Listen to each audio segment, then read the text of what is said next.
Hello hello hello, कैसे हैं आप सब लोग? क्या मेरी आवाज़ आप तक पहुंच रही है? मुझे एक बार प्लीज़ कंफर्म कर दीजिए। चैट बॉक्स में आप लोग यस लिख देंगे तो मुझे पता चल जाएगा, और स्पीड से यस लिखिएगा ताकि थोड़ा सा जोश भी दिखे आपके अंदर, और फिर हम लोग जो है वो क्लास को करेंगे शुरू।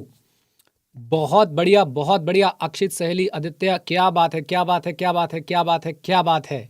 बहुत ही बढ़िया, बहुत ही बढ़िया। आ जाइए। स्वागत स्वागत स्वागत है आप लोगों का आज की लाइव क्लास के अंदर। और एक रिक्वेस्ट आपसे रहेगी, ये क्लास जो है हम लोग स्ट्रीम कर रहे हैं कहाँ पे? ये क्लास हम लोग जो है वो स्ट्रीम कर रहे हैं यूट्यूब के ऊपर। तो आप लोग एक बार लाइक बटन प्रेस कर देंगे तो थोड़ी मोटिवेशन आ जाएगी। दिखता रहेगा भाई साहब कि कितने बच्चे जो हैं वो एंजॉय कर रहे हैं ऑडिट को हमारे साथ। जल्दी से कम ऑन, जल्दी से एक बार लाइक बटन प्रेस कर दीजिए और फिर हम लोग जो है अपनी क्लास शुरू करते हैं। साथ में हमारी टीम रहेगी चैट सपोर्ट में। आप लोग अब और कोई भी क्वेश्चन ना पूछे, आप सिंपली फोकस करें कि भाई हमने जो है वो पढ़ाई कैसे करनी है, ऑडिट में आगे कैसे बढ़ना है। राइट, हम लोग कोई समय नहीं गवाएंगे और सीधा सीधा जो है आप लोगों से बात करते हुए चले जाएंगे। क्या बोलती पब्लिक? क्या आप लोग तैयार हैं? जल्दी बोलिए, जल्दी बोलिए चैट बॉक्स में। जल्दी जल्दी जल्दी से बोल दो भाई, जल्दी बोल दो।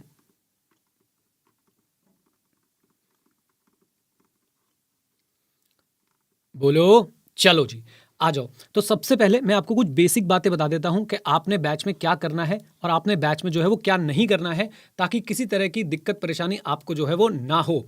ओके, तो आइए सबसे पहले हम लोग जान लेते हैं कि हमारे बैच की जो है वो डेली की टाइमिंग क्या रहने वाली है। हम लोग रोज मिलेंगे आपसे 5:30 बजे। 5:30 से 7 बजे तक हम लोग क्लास करेंगे और उसके बाद हम लोग जो है 10 मिनट की रिवीजन करेंगे। मतलब जो भी क्लास होगी साथ साथ हम लोग रिवीजन करते हुए चलने वाले हैं। मंडे टू सैटरडे जो है हम लोग ये क्लास रखने वाले हैं। उम्मीद करता हूं कि आप लोग सारे दिन आएंगे और मेरे साथ पढ़ेंगे और पार्टिसिपेशन बैच में अच्छा बना के रखेंगे। बैच ये रहने वाला है कैसे? बैच ये रहने वाला है बच्चों लाइव। राइट, और लाइव बैच की आप लोगों को जो है वो रिकॉर्डिंग्स मिलती रहा करेंगी hand to hand. Within 24 hours आपको जो है लाइव बैच की रिकॉर्डिंग मिल जाया करेगी। ओके, बोलिए। अच्छा जी, ड्यूरेशन कितनी रहने वाली है सर ये भी बता दो। ड्यूरेशन हम लोग मान के चल रहे हैं कि 120 से 140 घंटे के आसपास की जो है हम लोग ड्यूरेशन रखेंगे। बीच में कुछ एक्स्ट्रा क्लास लगानी पड़ी तो वो भी लगा देंगे। ओके, देन आपको व्यूज कितने मिल रहे हैं? आपको व्यूज कितने मिल रहे हैं? अनलिमिटेड। यस, आपने सही सुना, अनलिमिटेड व्यूज हैं। आपके एग्जाम तक जो है आप लोग अनलिमिटेड टाइम जो है इन वीडियोस को देख सकते हैं। दूर दूर तक कोई दिक्कत परेशानी नहीं आएगी। Is that clear to everyone? जल्दी बताओ चैट बॉक्स में, जल्दी बता दो यस। अच्छा जी, हम लोग पढ़ने कैसे वाले हैं? ये बहुत बहुत बहुत इंपॉर्टेंट बात है कि हम लोग पढ़ने कैसे वाले हैं। देखिए, पढ़ने से पहले मैं आपको एक बात बोलना चाहता हूं कि हम लोग एक टारगेट फिक्स करते हैं और वो टारगेट ये है कि भाई हम लोग ऑडिट में मिनिमम 60 मार्क्स तो लेके आएंगे ही। Minimum 60 marks. देखो बेटा, मैं यहाँ पे बोलने के लिए ना बड़ी बड़ी बातें कर सकता हूँ, 90 मार्क्स मिनिमम लेके आएंगे, लेकिन मैं बहुत रियलिस्टिक व्यक्ति हूँ और मैं रियलिस्टिक बात आपको बता रहा हूँ कि हम लोग कोशिश करेंगे कि हम 60 मार्क्स जो हैं वो स्कोर करें अपने ऑडिट के अंदर मिनिमम। देखिए, ऑडिट पेपर का अगर मैं आपको पैटर्न बताऊं तो 30 मार्क्स के आपको एमसीक्यूज मिलने वाले हैं और उसके बाद जो है 70 मार्क्स का आपको डिस्क्रिप्टिव क्वेश्चन पेपर मिलने वाला है। अभी तक जो होता था, इस 70 में से भी 14 मार्क्स का जो है आपका क्या आता था, करेक्ट इनकरेक्ट आता था, और रिमेनिंग मार्क्स के आपके जो है वो कंप्लीटली डिस्क्रिप्टिव क्वेश्चंस आते थे। राइट, अब हमारा टारगेट होगा, जरा ध्यान से सुनिएगा, इस 30 मार्क्स के अंदर बच्चों मैंने अपने स्टूडेंट्स को देखा है 30 मार्क्स स्कोर करते हुए। यस, और मैं बोलूंगा कि आपको 25 से 30 का टारगेट इसके अंदर रख के चलना चाहिए। राइट, और बाकी अगर अभी भी आने वाले समय में भी आईसीआई करेक्ट इनकरेक्ट पूछता रहेगा तो समझ लो भाई साहब लॉटरी लग गई है, लॉटरी। क्योंकि इस 14 में से भी मैंने बच्चों को देखा है कि 8 से 12 नंबर के आसपास जो है वो आराम से ले लेते हैं। अब ये जो डिस्क्रिप्टिव पेपर हमारे पास बच जाएगा, बाकी हमारे पास कितने मार्क्स का बच गया डिस्क्रिप्टिव पेपर? जल्दी बताओ मुझे चैट बॉक्स में, माइनस करके जल्दी बताओ चैट बॉक्स में। मेरे पास भी एक कैलकुलेटर मैं तुमसे करवाना चाहता हूं, जल्दी से बताओ। और देखो, एक रिक्वेस्ट मेरी रहेगी कि 100% लाइक रेशियो मेंटेन रहे भाई साहब। यूट्यूब पे जब मैं आता हूं मुझे चाहिए 100% लाइक रेशियो, यानी जितने व्यूअर्स देख रहे हैं उतने लाइक जो है वो आने चाहिए। अच्छा जी, तो हमारे पास बाकी बच गया कितने नंबर का? 56 मार्क्स का। अब बच्चों इस 56 मार्क्स में से हमारी कोशिश रहेगी कि हम इस तरीके से पढ़ाई करें, हम इस तरीके से पढ़ाई करें कि 30 मार्क्स के क्वेश्चंस डायरेक्टली वो आ जाएं, 30 मार्क्स के क्वेश्चन डायरेक्टली वो आ जाएं जो हमने क्लास में कवर करें। Wow, just like a wow, है ना। तो 30 मार्क्स के क्वेश्चन डायरेक्टली वो आ जाए जो हमने क्लास में कवर करें, ये मेरी पूरी पूरी कोशिश रहेगी और अभी तक मैं इसमें कामयाब होता आया हूं।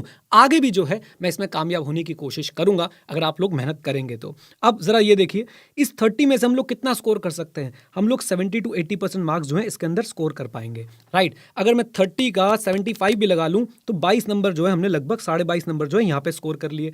और जो बाकी हमारा रिमेनिंग बच गया 26 मार्क्स का, ये पेपर बच्चों मान के चलो कि काफी टफ आईसीआई जो है बना सकता है। तो आईसीआई टफ बना ले तो बताओ हम लोग डरेंगे क्या? आप मुझे बताओ, आप लोग डरोगे क्या? कम ऑन टेल मी, जल्दी बताओ, आप लोग डरोगे क्या? नहीं भाई नहीं। आंधियों को आदत है जहां बिजलियां गिराने की, हमारी भी जिद है वहां ऑडिट में एग्जामिशन लेके आने की। तो भाई साहब ऑडिट में एग्जामिशन लेके आएंगे, बिल्कुल नहीं डरेंगे। इस 26 नंबर के पेपर को हम लोग अपनी कॉन्सेप्चुअल अंडरस्टैंडिंग के बेसिस पे, अपनी ऑडिट की जो ओवरऑल अंडरस्टैंडिंग हम लेंगे उसके बेसिस पे करके आ जाएंगे।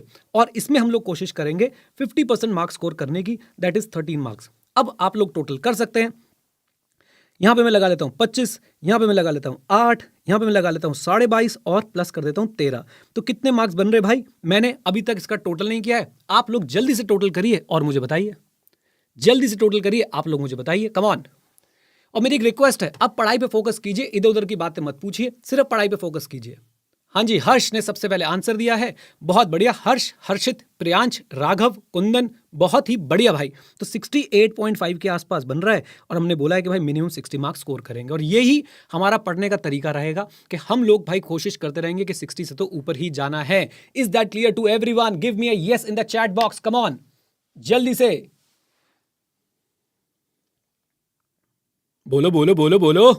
चलो जी, बहुत ही बढ़िया बच्चों, बहुत ही बढ़िया। अब यही जो है मुझे आपसे बढ़िया से जो है वो सपोर्ट चाहिए। चलिए, कैलकुलेट आपने करा है भाई, कैलकुलेशन की जिम्मेवारी जो है वो आपकी है। मैंने तो सिर्फ आपसे आंसर पूछा था, अब आपने जो बोला है वही मैं जो है मान रहा हूँ। 68.5 आ रहा है, दुष्ट। चलो भाई चलो। अब बच्चों ये 68.5 मार्क्स स्कोर करने के लिए आपको किस चीज़ की ज़रूरत है? तो मेरी बात को ध्यान रखिएगा, मेरी बात को बच्चों ध्यान रखिएगा। मैं कुछ बातें बोल रहा हूँ। नंबर 1, आपने क्या 3 इडियट्स मूवी देखी है? आपने 3 इडियट्स मूवी देखी है? उसके अंदर था एक चतुर, चतुर रामलिंगा राजू, जो रट्टा मार लेता था भाई साहब हर चीज का।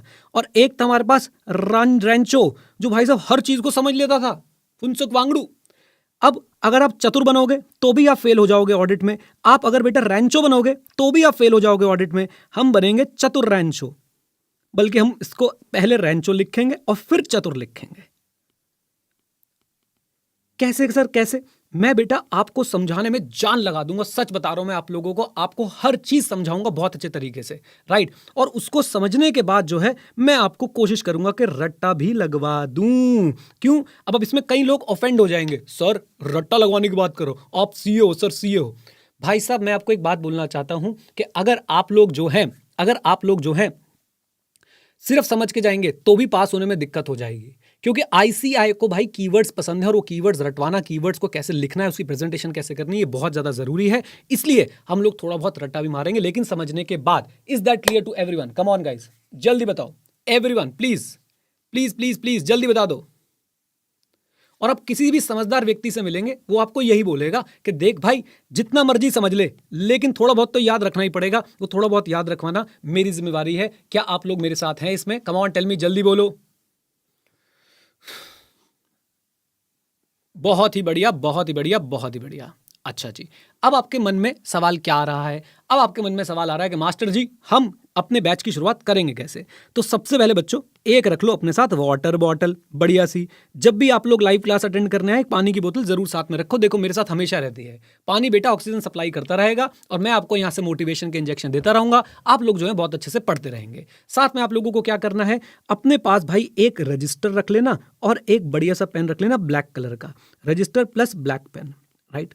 रजिस्टर कितने पेज का होगा? कोई बात नहीं, 200-250 पेज के आसपास का एक रजिस्टर बना लो, ज्यादा नहीं भरवाऊंगा, उसमें आपके आंसर राइटिंग प्रैक्टिस जो है वो हुआ करेगी।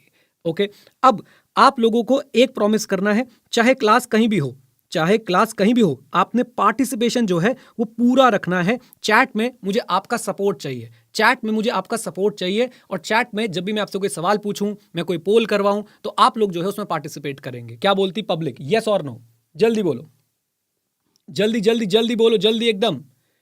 बहुत बढ़िया, बहुत ही बढ़िया, बहुत ही बढ़िया, बहुत ही बढ़िया। अच्छा जी, अब हम लोग क्या करेंगे भाई? मैं तो कह रहा हूं ना, हम समझेंगे भी, आपको नजर आ जाएगा आज भी, रटेंगे भी, रिवाइज भी करेंगे, मेमोरी टेक्निक्स भी करेंगे और आपके टेस्ट भी लेंगे। आपको साथ में क्या क्या मिलने वाला है मैं आपको ये भी बता देता हूं। इधर देखिएगा जरा प्लीज, एवरीवन फोकस। सबसे पहले बच्चों, मैं आपको अपनी एक बुक दूंगा जिसका नाम है आशीर्वाद। ऑडिट की बुक का नाम है आशीर्वाद। पिछले लगभग लगभग लगभग 8 सालों से बच्चों के बीच में ये बुक चल रही है। हमने इसको कंप्लीटली रिवैम्प कर दिया है। आप देखेंगे कि ये बुक जो है अब आपको कलर्ड फॉर्मेट में मिलने वाली है। ये मैं आपको दिखा देता हूं। ये हमारी बुक का पहला चैप्टर है। ये बुक आपके पास तक कब पहुंचेगी मैं ये भी बता देता हूं, क्योंकि बहुत बहुत बहुत जरूरी है ये बुक बच्चों आपके पास। ये देखिए कि विद इन दिस वीक हमारा टारगेट है कि हम लोग जो है इसके डिस्पैच जो है वो शुरू करवा दें, और जैसे डिस्पैच शुरू होंगे हम एक अनाउंसमेंट कर देंगे, राइट। और साथ साथ में आपको क्या मिलेगा? आपको बेटा एक क्वेश्चन बैंक भी मिलेगा। क्वेश्चन बैंक का डिस्पैच जो है बाद में होगा। पहले हम लोग अपनी ऑडिट की बुक डिस्पैच कराएंगे, फिर आपको क्वेश्चन बैंक जो है वो डिस्पैच करवा के देंगे। ओके, अच्छा जी। इसी के साथ इस क्वेश्चन बैंक में हर तरह के क्वेश्चन मिलेंगे। डिस्क्रिप्टिव क्वेश्चन होंगे, करेक्ट इनकरेक्ट होंगे, एमसीक्यू होंगे और थोड़ी बहुत केस स्टडीज भी डालने की कोशिश कर देंगे। अच्छा जी, देन इसी के साथ साथ बच्चों आप लोगों को हैंड रिटन नोट्स, आप देख रहे हैं जो मैं इस समय यहां पे लिख रहा हूं, आपको ये हैंड रिटन नोट्स भी जो हैं हर क्लास के बाद इसकी पीडीएफ मिल जाया करेगी। एक बार चैट में ये लिख दो, क्या लिखोगे? ये, क्योंकि हर क्लास के हैंड रिटन नोट्स की पीडीएफ आपको हर क्लास के बाद जो है वो मिल जाएगी। Is that clear? बोलिए, कम ऑन। अब हैंड रिटन नोट्स के साथ साथ और क्या क्या मिलने वाला है सुनते जाओ, सारी बातें सुनते जाओ, क्योंकि बार बार आप लोग ये बात पूछोगे तो मुझे बड़ी दिक्कत होगी, राइट। अब यहां पे बच्चों आप लोगों को हम लोग देंगे साथ में app based MCQ. App based MCQ adeno 91 app में ही आपको कम से कम नहीं तो आपको 250 प्लस एमसीक्यूज मिलेंगे, जिसमें आप लोग करेक्ट अपने आप ही जो है जब आंसर करेंगे टाइम बेस्ड मैनर में, आपको सही और गलत आंसर भी पता चलेगा, उसकी एक्सप्लेनेशन भी पता चलेगी, और ऐसे ही आपको ऐप बेस्ड करेक्ट इनकरेक्ट भी मिल जाएगा। ऐप बेस्ड करेक्ट इनकरेक्ट भी मिल जाएगा। डन? बोलिए। ओके, डाउट सपोर्ट वगैरह कैसे करना है मैंने आपको ओरिएंटेशन सेशन में बता दिया था। हम लोग वही पॉलिसी जो है वो फॉलो करने वाले हैं। ओके, अच्छा जी। हार्ड कॉपी मिलेगी ऑब्वियसली, बुक की हार्ड कॉपी है बच्चों। ये जो बुक जितनी भी बात हो रही है ये सब आपको जो है हार्ड कॉपी में मिल जाएगी, बिल्कुल चिंता मत कीजिए। हैंड रिटन नोट्स आपको पीडीएफ में मिल जाएंगे। ओके, बोलिए, क्लैरिटी है? चलो जी, आई होप बच्चों बैच का बेसिक्स जो है आपको पता चल गए हैं। अब हम लोग शुरू करने जा रहे हैं अपने ऑडिट की जर्नी को। आप लोग सब मेरा साथ दीजिएगा। इस पेपर को लोग बाग बोलते हैं बहुत टफ है, लेकिन मैं आपको एक गारंटी देता हूं, आप सारी लाइव क्लासेस में मेरे साथ बने रहिए। मैं आपको ये गारंटी दे रहा हूं कि आपको क्लासेस के बाद बस सिर्फ हर क्लास के बाद 10 मिनट पढ़ना होगा, सिर्फ 10 मिनट। मैं बहुत कम पढ़ाऊंगा हर क्लास के अंदर, लेकिन जो पढ़ाऊंगा रॉक सॉलिड पढ़ाऊंगा, और आप अगर उसे 10 मिनट दे देंगे, और मैं ये आज नहीं कह रहा, आखिरी क्लास में भी देखिएगा, हर क्लास के बाद मैं 10 मिनट आपको रिवाइज कराया करूंगा। वही 10 मिनट आप लोग दोबारा रिवाइज करके आ जाएं, आपको इससे ज्यादा नहीं पढ़ाऊंगा, पक्की बात, राइट। बस इतनी बात आप लोगों ने ध्यान रखनी है। Is that clear? बोलिए, कम ऑन। ओके, कई बच्चे कह रहे हैं कि सर, मैं एक बार फिर से क्लियर कर दूं, कई स्टूडेंट्स बोल रहे हैं कि सर 28 फरवरी को बैच खत्म हो रहा है, थोड़ा लेट नहीं है? मैं आपको बता दूं बच्चों, मैं इस बैच को 1 महीने में भी खत्म कर सकता हूं, बट उसमें फिर मैं जस्टिस नहीं कर पाऊंगा। मैं बहुत स्पीड से नहीं पढ़ाता हूं, मैं बहुत धीरे धीरे प्यार प्यार से चलता हूं। कभी कभी आप देखेंगे हम एक वर्ड पे बहुत लंबा डिस्कशन कर रहे हैं, क्योंकि वो वर्ड पे एग्जाम में क्वेश्चन आया हुआ होगा, और वो क्वेश्चन मुझे आपको तैयार कराना है। याद रखिएगा बच्चों, मेरा काम यहाँ पे सिर्फ आपको ये नहीं है कि मैंने आपको सारी बातें बता दी और फिर मैंने बोला अरे घर जाकर खुद पढ़ लेना। नहीं, मैं आपके साथ बैठ के यहाँ रीडिंग करने वाला हूँ, हर क्वेश्चन की स्ट्रक्चरिंग आपको बताने वाला हूँ कि ये आपने अब आंसर ऐसे लिखना है। डन? बोलिए। चलिए जी, आइए तो शुरुआत करते हैं। लेके प्रभु का नाम, बोलो भारत माता की जय। चलो भाई चलो, भारत माता की जय हो चुकी है। हम लोग जो है शुरुआत करते हैं अपने प्यारे प्यारे ऑडिट के कोर्स का। तो सबसे पहले बच्चों मैं आपसे चर्चा करना चाहता हूं, किस बारे में? मैं आपसे चर्चा करना चाहता हूं the one and only world's second largest accounting body, developer of trusted and independent professionals with world class competencies, the greatest, the one and only ICAI, institute of chartered accountants of India. Institute of chartered accountants of India के बारे में मैं आपसे चर्चा करना चाहता हूं। ICAI कब बना था? क्या किसी को याद है? जरा मुझे बताएं, चैट में जरा बताएं जल्दी से, कम ऑन।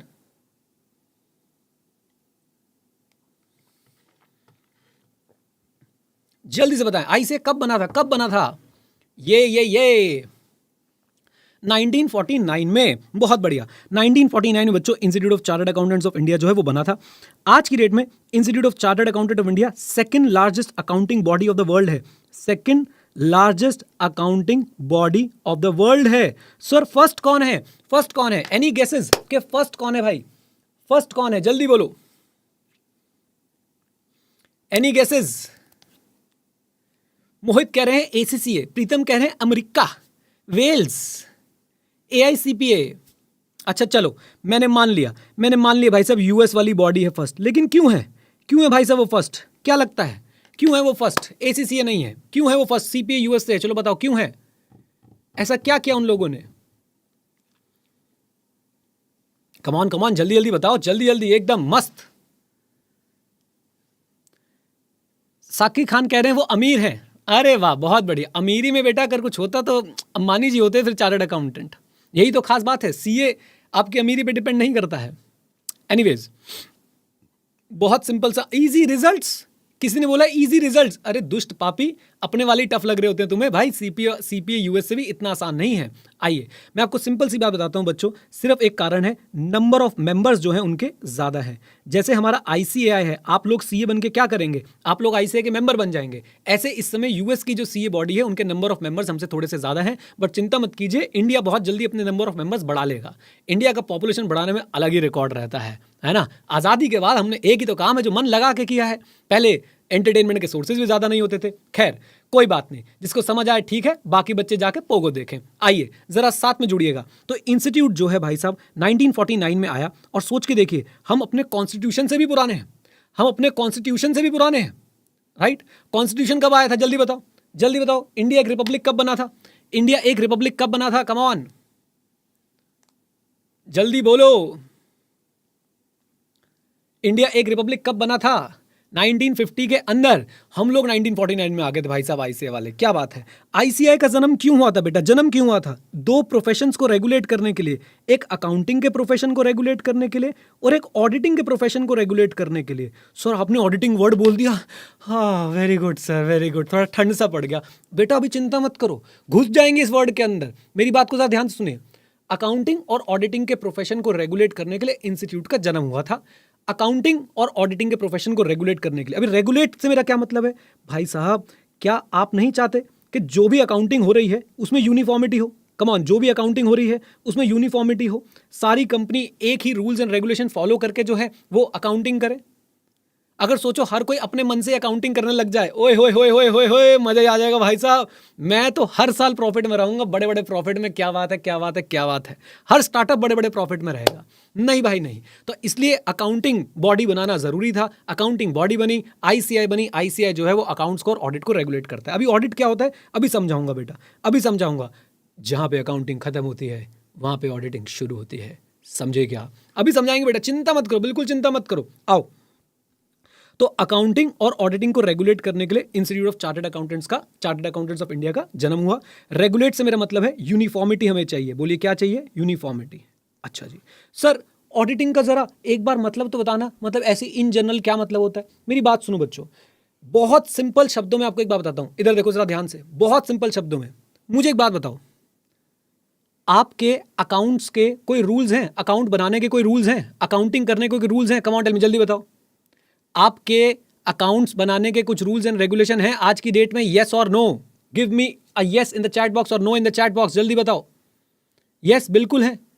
वैष्णवी, दक्ष, माही, बहुत बढ़िया बहुत बढ़िया बहुत बढ़िया बहुत बढ़िया। यस, आपके पास अकाउंटिंग स्टैंडर्ड बोल लो या इंड एएस बोल लो या आईएफआरएस बोल लो, अकाउंट्स बनाने के रूल्स हैं। अब भाई साहब आपकी जो फाइनेंशियल इंफॉर्मेशन है वो एज पर दोज रूल्स बनी है नहीं बनी है, इसी को बोलते हैं ऑडिट। बस इतना सिंपल, इतना सिंपल। मैं आपसे एक सिंपल सी बात पूछता हूं, क्या बच्चों आप मुझे एक अकाउंटिंग एंट्री बता सकते हो? आ जाओ, आज टेस्ट होगा, तुमने अकाउंट्स ढंग से पढ़ी थी कि नहीं पढ़ी थी 11th क्लास में या फिर सीए फाउंडेशन में।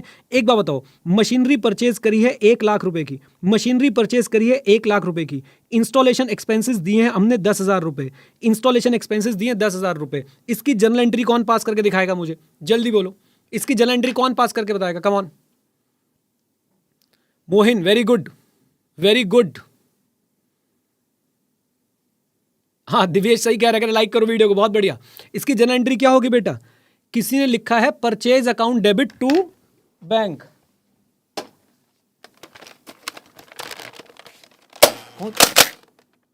Purchase account debit to bank, purchase account debit to bank. दुष्ट पापियों, इसकी एंट्री होगी machinery account debit, machinery account debit to bank. Amount क्या रहने वाला है? अमाउंट क्या रहने वाला है? 1,10,000, 1,10,000। Come on. अब ये बात आपको किसने बताई है कि भाई इंस्टॉलेशन एक्सपेंसेस जो है वो मशीनरी के साथ कैपिटलाइज हो जाएंगे? क्या ये बात अकाउंटिंग के कुछ प्रिंसिपल्स नहीं है जो आपको बताते हैं? मुझे बता दो। अकाउंटिंग के प्रिंसिपल्स हैं ना जो आपको बताते हैं। कम ऑन, यस और नो?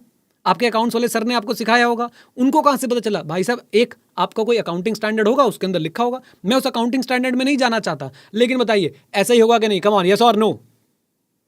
अब इस बात को जरा ध्यान से समझिएगा जो बात मैं कहने जा रहा हूं। Everyone, I need your support here, I need your support here. Auditor आके यही देखने वाला है कि भाई साहब machinery account debit to bank इन्होंने सही किया है या नहीं। कहीं ऐसा तो नहीं इंस्टॉलेशन एक्सपेंसेस को इन्होंने भाई साहब P&L में डाल दिया हो? कि ऐसा तो नहीं कि इंस्टॉलेशन एक्सपेंसेस को इन्होंने P&L में डाल दिया हो? तो अब देखिए मेरी बात को सुनिए जरा ध्यान से। अल्टीमेटली एक ऑडिटर ने यही चेक करना होता है कि जो काम हुआ है वो अपने रूल्स के हिसाब से हुआ है कि नहीं हुआ है। मेरे साथ, जो काम हुआ है वो अपने रूल्स के हिसाब से हुआ है या नहीं हुआ है।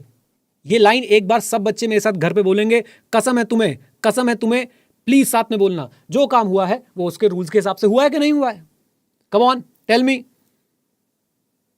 क्लियर है बात? जल्दी बोलिए। बस जब हम ये चेक करते हैं कि भाई जो काम हुआ है वो अपने रूल्स के हिसाब से हुआ है नहीं हुआ है, उसे हम ऑडिट बोल देते हैं।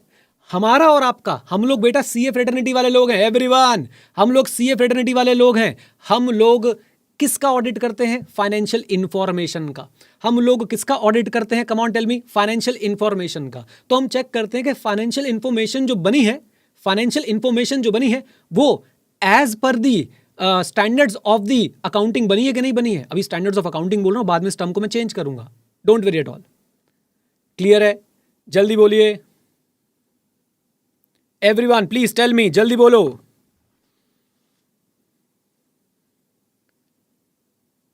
Come on, give me yes और no in the chat box. जल्दी, थोड़ा स्पीड कैसे कम हो गई? इतनी जल्दी तुम्हारा जोश ठंडा हो गया? दुष्टो, नलायको, पापियो, तुम तो कह रहे थे भाई साहब एंड तक साथ रहेंगे। ऐसे साथ रहोगे तुम लोग एंड तक?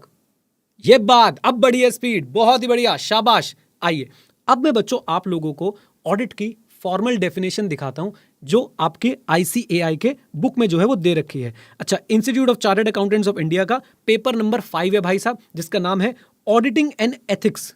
नाम बदल दिया है, अंदर मटेरियल आपको लगभग सेम मिलेगा। हाँ, इधर उधर जो है वो थोड़ा सा शफल हो चुका है। आइए जरा मेरे साथ जुड़िए और देखने की कोशिश कीजिए बच्चों कि ऑडिटिंग का मीनिंग जो है वो क्या है। आइए इसको यहां से पढ़ना शुरू करते हैं। Audit is an independent examination. नहीं, ये सारे कीवर्ड आपको पता है क्या है? यही मैं आपको सिखाना चाहता हूं बच्चों, याद रखना। Readers are leaders if they read properly and they apply properly. Readers are leaders if they read properly and they apply whatever they have learned from reading properly.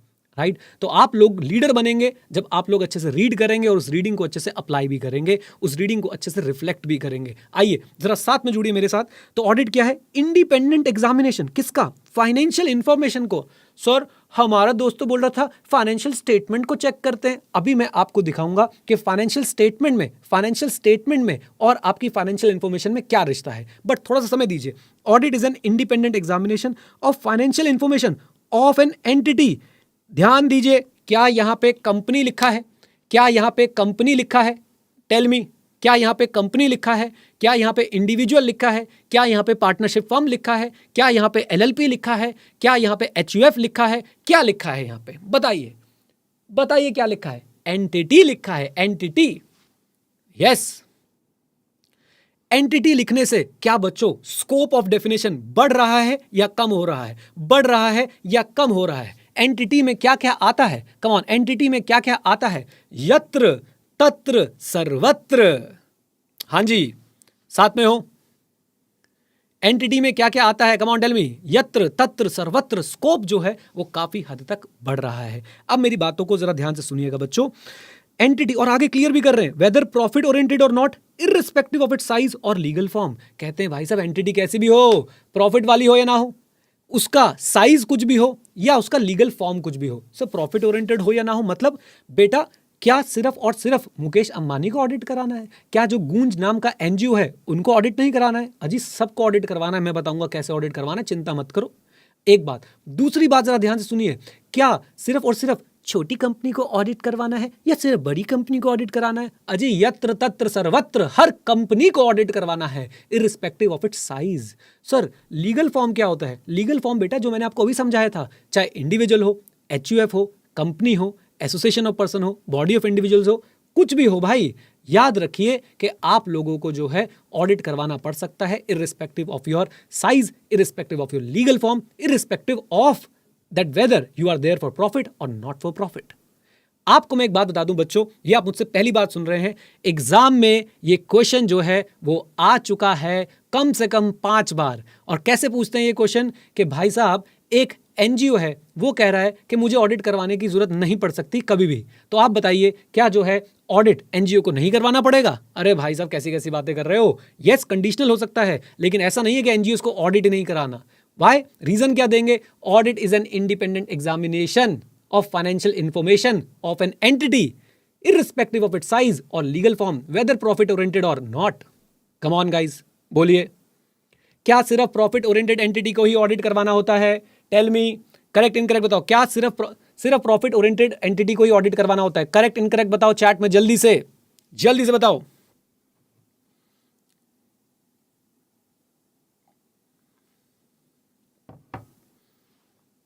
बहुत ही बढ़िया, बहुत ही बढ़िया। आइए अब नीचे क्या लिखा है? Where such examination is conducted with a view to express an opinion thereon. याद रखिए बच्चों, ऑडिटिंग का अंत कहां होगा? ओपिनियन देने से होगा। ऑडिटिंग का अंत कहां होगा? ओपिनियन देने से होगा। ओपिनियन रिपोर्ट की फॉर्म में हम लोग देते हैं फाइनेंशियल इंफॉर्मेशन पे।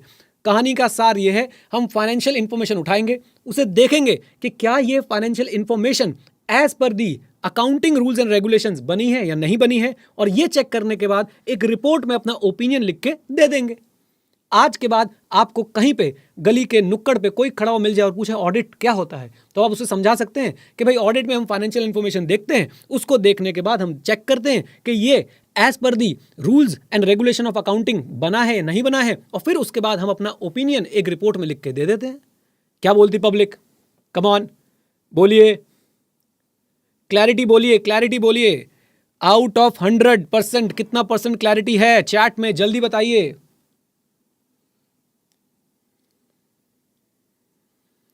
जल्दी जल्दी जल्दी बताइए।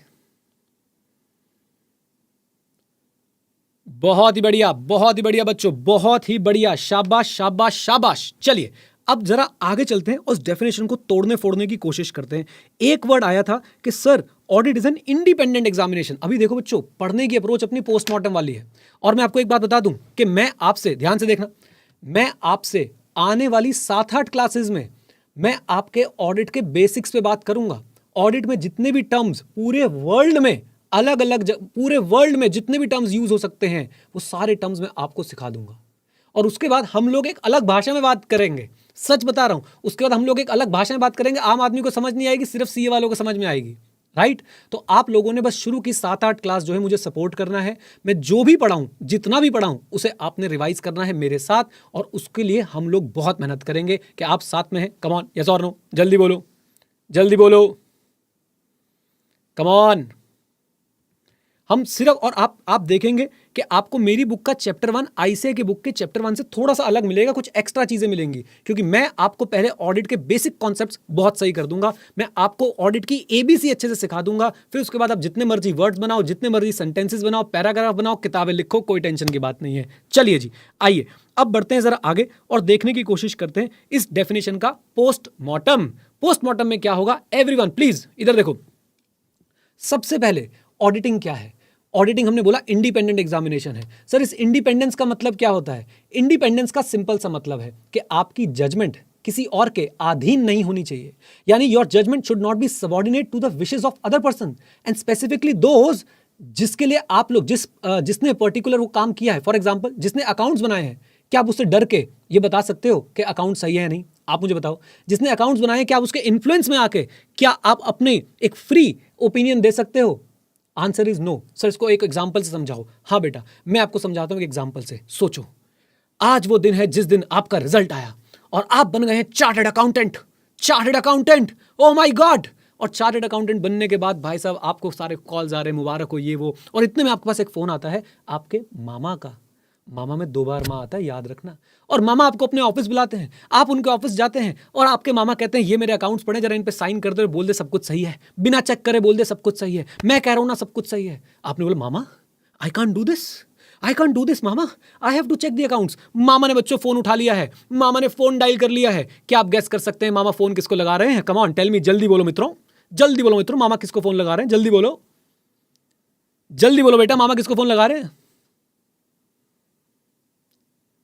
बोलो बोलो बेटा, मामा तुम्हारी मम्मी को फोन लगा रहे हैं और क्या कह रहे हैं? बहन देख ले अपने लड़के को, ये मेरे फाइनेंशियल स्टेटमेंट चेक करने की बात कर रहा है। और फिर वो फोन आपकी तरफ दिया मामा ने कि ले बेटा बात कर जरा, और मम्मी ने उठाते ही क्या बोला? मेरे भाई की फाइनेंशियल स्टेटमेंट इस दिन के लिए मैं तेरे साथ उठती थी सुबह 5:30 बजे, तू उठता था क्लास के लिए, मैं भी उठती थी, अपना खाना बाद में खाती थी, पहले तेरा खाना खिलाती थी। 24/7 लॉन्ड्री दी है तेरे को मैंने, 24/7 जो है तेरा ध्यान रखा मैंने। आपने फ़ोन रखा और आपने भाई साहब उसके बाद जो है वो साइन कर दिए बैलेंस शीट पे। मुझे बताइए, क्या ये इंडिपेंडेंट एग्जामिनेशन हुआ? Was this examination free from biasness? Was this examination free from subjectivity? मुझे बताइए, जल्दी बताओ, जल्दी बोलो। Answer is no.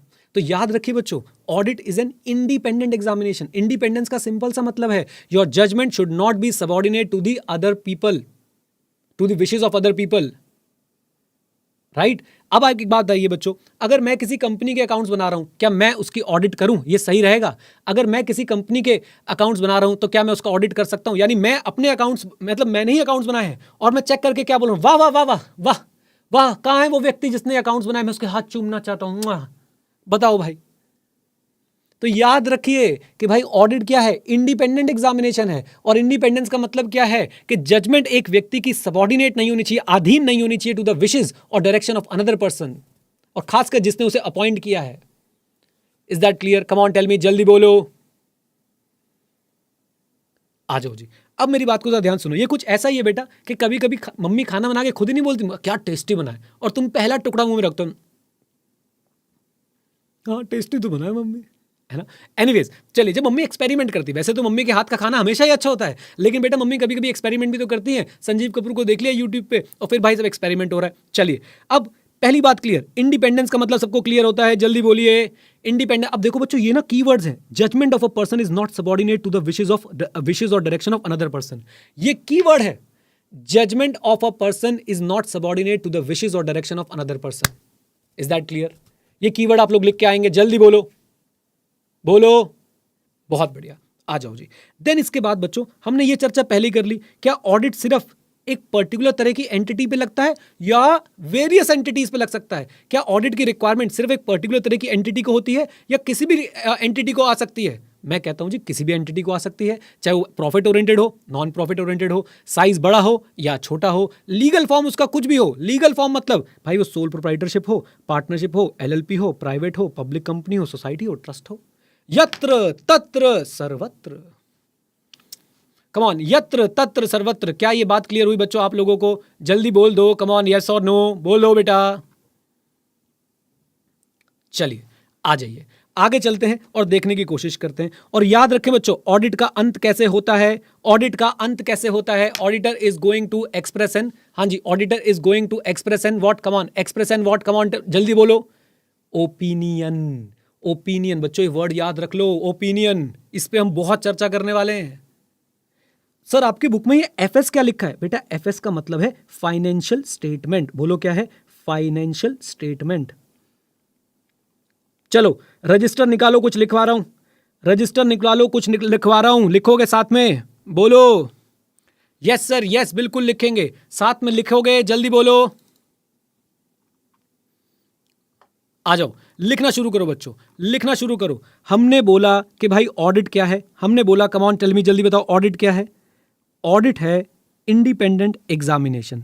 Independent examination, ये है कीवर्ड्स, ये है वो इंपॉर्टेंट वर्ड्स जो आपको एग्जाम में यूज करने हैं, राइट। इंडिपेंडेंट एग्जामिनेशन किसका? फाइनेंशियल इंफॉर्मेशन का। अब मैं आपसे फाइनेंशियल इंफॉर्मेशन पे चर्चा करने वाला हूं, बहुत ध्यान से पूरी क्लास अब आप लोग जो है यहाँ पे फोकस करेंगे, एवरीवन बच्चों। और मैं आपको एक बात बोलना चाहता हूं, मेरी बात को बहुत ध्यान से सुनना बच्चों। अब ध्यान से सुन लेना, जो बच्चे सिर्फ शुरू में मोटिवेटेड रहते हैं कि तेरा भाई ये कर देगा वो कर देगा और भाई साहब उसके बाद पढ़ते नहीं है, वो फेल होते हैं। इससे ज्यादा स्ट्रेट अवे मैं बोल नहीं सकता हूं। और जो बच्चे कंसिस्टेंटली धीरे धीरे प्यार प्यार से चलते रहेंगे, मुसीबतें सबकी लाइफ में आएंगी। एक बच्चों आपको लाइफ की फिलॉसफी बता रहा हूं, जरा ध्यान रखिएगा, और वो है कि भाई आपने चेक करना है कि आप क्या कंट्रोल कर सकते हो। आपने चेक करना है कि आप क्या कंट्रोल कर सकते हो और उसी पे फोकस करना है। आप क्या कंट्रोल नहीं कर सकते हो उस पर फोकस नहीं करने का है।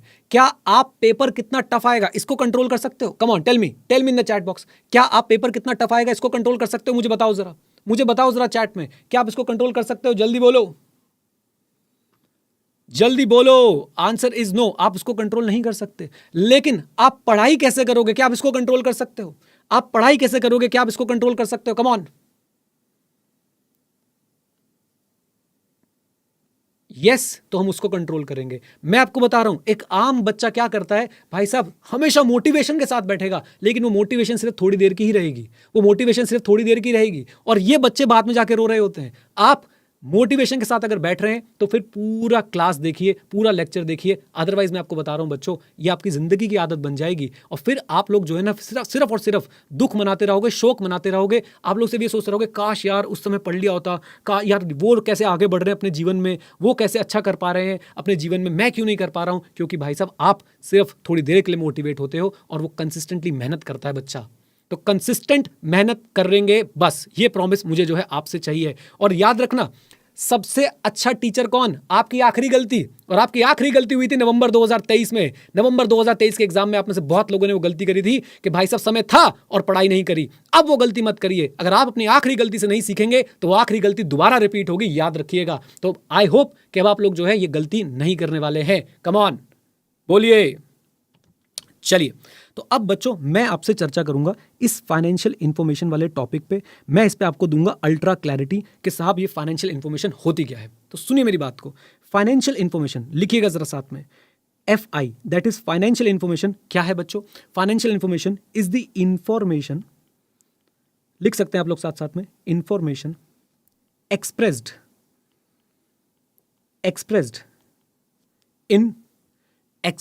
इन फाइनेंशियल टर्म्स। कितनी आसान बात। फाइनेंशियल इंफॉर्मेशन वो इंफॉर्मेशन है जो एक्सप्रेस की गई है कौन से टर्म्स में? फाइनेंशियल टर्म्स में, मॉनेटरी टर्म्स में, रुपयों में, पैसों में। Is that clear? बोलिए, कम ऑन। फाइनेंशियल इंफॉर्मेशन वो इंफॉर्मेशन है जो दी गई है किसमें? रुपयों में, पैसों में, फाइनेंशियल टर्म्स में, in relation to a particular entity, in relation to a particular entity. एक एंटिटी की इंफॉर्मेशन फाइनेंशियल टर्म्स में जब आती है हम उसे फाइनेंशियल इंफॉर्मेशन बुलाते हैं। ओके, आगे लिखिए। From its accounting system. कहां से आई है इंफॉर्मेशन? अकाउंटिंग सिस्टम से। कहां से आई है इंफॉर्मेशन? अकाउंटिंग सिस्टम से। अबाउट किस बारे में आई है? About economic events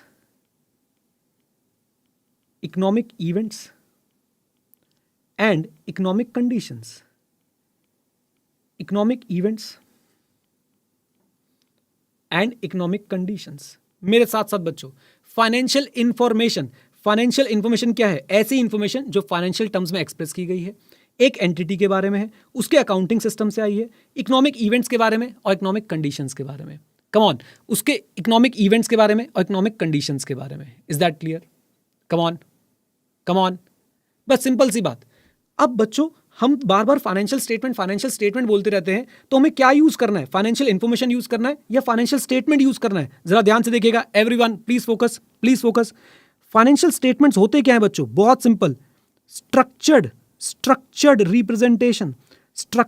representation of financial information. अच्छा, structured representation of financial information is financial statement. आप समझे मेरी बात को? फाइनेंशियल इंफॉर्मेशन को जब हम एक स्ट्रक्चर में रिप्रेजेंट कर देते हैं, जब हम एक फॉर्मेट में रिप्रेजेंट कर देते हैं, तो बेटा हम उसे क्या बोलते हैं? कम ऑन टेल मी, जल्दी बोलिए मुझे क्या बोलते हैं? जब हम फाइनेंशियल इंफॉर्मेशन को एक स्ट्रक्चर में रिप्रेजेंटेशन कर देते हैं तो बेटा हम लोग उसे क्या बोलते हैं, फाइनेंशियल स्टेटमेंट्स बोलते हैं। And financial statement includes the note, include the related notes. जो रिलेटेड नोट्स होते हैं, जो नोट्स टू अकाउंट्स होते हैं, हम उसे क्या बोलते हैं वो भी आपको बताएंगे। Don't worry at all, technical term क्या होता है वो भी बताएंगे। तो फाइनेंशियल स्टेटमेंट क्या है, structured representation of financial information, it includes the related note. And financial statement क्या कम्युनिकेट करता है, financial statement communicates entities resources, entity के रिसोर्सेज के बारे में बात करता है और ऑब्लिगेशंस के बारे में बात करता है। Entities, resources and obligation, is that clear? Come on, बोलिए। ये लिखना है भाई, ये बिल्कुल लिखना है, तभी तो लिख रहा हूं मैं आपके साथ साथ। Financial statement are structured representation of financial information, it include the related notes, it communicate entities, resources and obligation. Is that clear? Is that clear? As per, अब नया वर्ड दूंगा आप लोगों को मैं, as per applicable financial reporting framework, as per applicable financial reporting framework, ये word अभी आपको समझाऊंगा, डोंट वरी एट ऑल। तो what do you mean by financial statement? Financial statement का मतलब है स्ट्रक्चर्ड रिप्रेजेंटेशन। किसका स्ट्रक्चर्ड रिप्रेजेंटेशन? फाइनेंशियल इंफॉर्मेशन की स्ट्रक्चर्ड रिप्रेजेंटेशन, और उसके अंदर नोट्स भी आते हैं। और ये फाइनेंशियल स्टेटमेंट एंटिटी के रिसोर्सेज और ऑब्लिगेशन, यानी कि एसेट्स और लाइबिलिटीज के बारे में, यानी कि आपके इनकम और एक्सपेंसेस के बारे में जो है वो बताती है। और ये बनती कैसे है? As per applicable financial reporting framework. Financial statement बनती कैसे है? As per applicable financial reporting framework. Sir हम यहां तक पहुंचे कैसे? जरा एक बार कनेक्शन तो बना दो। हाँ बेटा सुनो मेरी बात को। Audit is an independent examination of financial information. Financial information क्या था बेटा? फाइनेंशियल इंफॉर्मेशन ऐसी इंफॉर्मेशन थी जो फाइनेंशियल टर्म्स में एक्सप्रेस थी, और इसी इंफॉर्मेशन को जब हम स्ट्रक्चर्ड फॉर्म में, मेरे साथ, इसी इंफॉर्मेशन को जब हम लोग स्ट्रक्चर्ड फॉर्म में रिप्रेजेंट कर दें तो बेटा ये फाइनेंशियल इंफॉर्मेशन क्या बन जाती है? सबका आंसर चाहिए चैट में। जब हम फाइनेंशियल इंफॉर्मेशन को स्ट्रक्चर्ड फॉर्म में रिप्रेजेंट कर दे तो ये क्या बन जाती है? कम ऑन टेल मी, जल्दी बोलिए, कम ऑन बोलिए। वेरी गुड साहिल, वेरी गुड। तो ये बन जाती हैं फाइनेंशियल स्टेटमेंट्स। तो अब अगर आपसे कोई बोले कि भाई ऑडिट किसका होता है, तो आप बिंदास बोल सकते हो फाइनेंशियल इंफॉर्मेशन। और फाइनेंशियल इंफॉर्मेशन से क्या बन सकती है? Financial statement. तो अगर आप फाइनेंशियल स्टेटमेंट भी बोल देते हो तो क्या कुछ गलत हो गया? आंसर इज नो, क्योंकि भाई फाइनेंशियल स्टेटमेंट है क्या? इसी फाइनेंशियल इंफॉर्मेशन का स्ट्रक्चर्ड रूपांतरण है financial statement. Is that clear? बोलिए, दोनों वर्ड्स में क्लैरिटी रहेगी, जल्दी बोल दो, बोल दो। अच्छा, एक बात और याद रखिएगा, फाइनेंशियल इंफॉर्मेशन इस पे आगे लिख सकते हैं हम लोग, जनरली रिलेट्स टू पास्ट। बेटा फाइनेंशियल इंफॉर्मेशन जनरली किससे रिलेट करती है? पास्ट की। तभी तो हम लोग बोलते हैं हिस्टोरिकल फाइनेंशियल इंफॉर्मेशन। सुना है कि नहीं सुना आपने? हिस्टोरिकल फाइनेंशियल इंफॉर्मेशन, ये वर्ड सुना है आपने? बोलिए। चलिए आ जाइए। अच्छा एक बात बताओ, थक तो नहीं गए अभी? थक तो नहीं गए बच्चों? जल्दी बोलो, जल्दी कंफर्म करो, थक गए हो?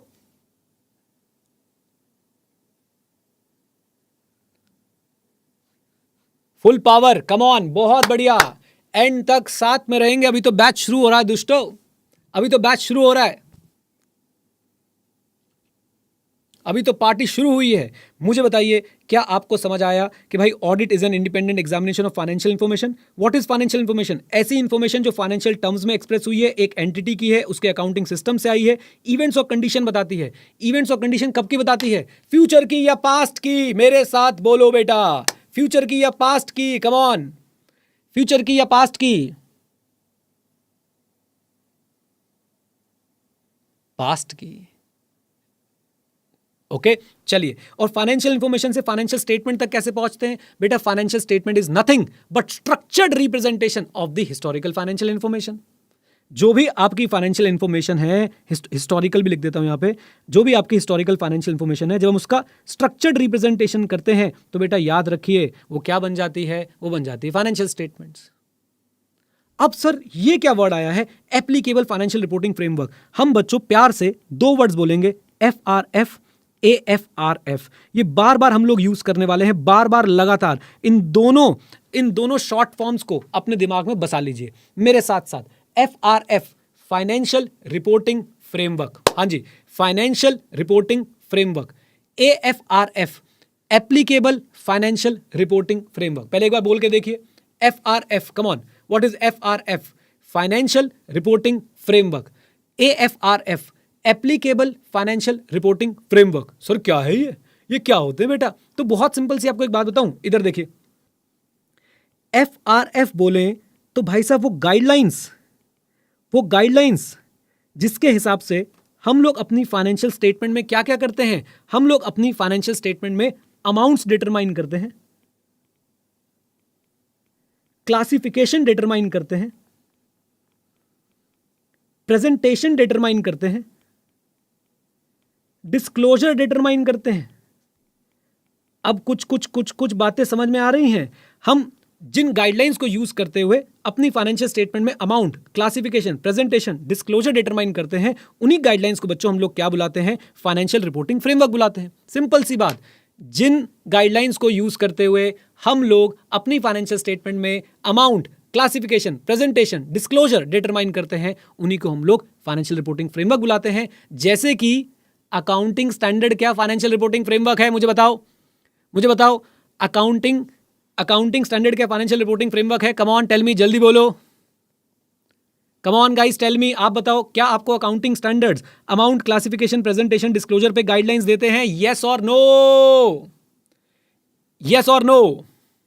Answer is yes. तो बेटा आपके अकाउंटिंग स्टैंडर्ड क्या है? फाइनेंशियल रिपोर्टिंग फ्रेमवर्क है। आपके इंड एस क्या है? फाइनेंशियल रिपोर्टिंग फ्रेमवर्क है।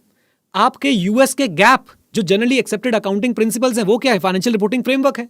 आपके IFRS international financial reporting standard वो फाइनेंशियल रिपोर्टिंग फ्रेमवर्क है। सर तो एक बात बताओ कि ये ICAI वाले FRF क्यों यूज कर रहे हैं? अब आप बोल रहे थे अकाउंटिंग स्टैंडर्ड। कम ऑन, मैं बताता हूं आपको कि भाई साहब ये FRF क्यों यूज कर रहे हैं और ये आपका अकाउंटिंग स्टैंडर्ड वर्ड क्यों नहीं कर रहे हैं। बात ऐसी है कि भाई institute of chartered accountants of India के जो स्टैंडर्ड्स है ना ऑडिटिंग वाले, उनके अंदर ये वर्ड यूज होता है फाइनेंशियल रिपोर्टिंग फ्रेमवर्क। और वो स्टैंडर्ड्स जो है ना बेटा, वो सीधा सीधा रिलेट करते हैं, मिले हुए हैं, इंटीग्रेटेड हैं इंटरनेशनल स्टैंडर्ड्स ऑन ऑडिटिंग से। आप जब स्टैंडर्ड और इंटरनेशनल स्टैंडर्ड ऑन ऑडिट को देखेंगे तो आपके पास पता क्या आएगा? मैं दिखाता हूं आपको,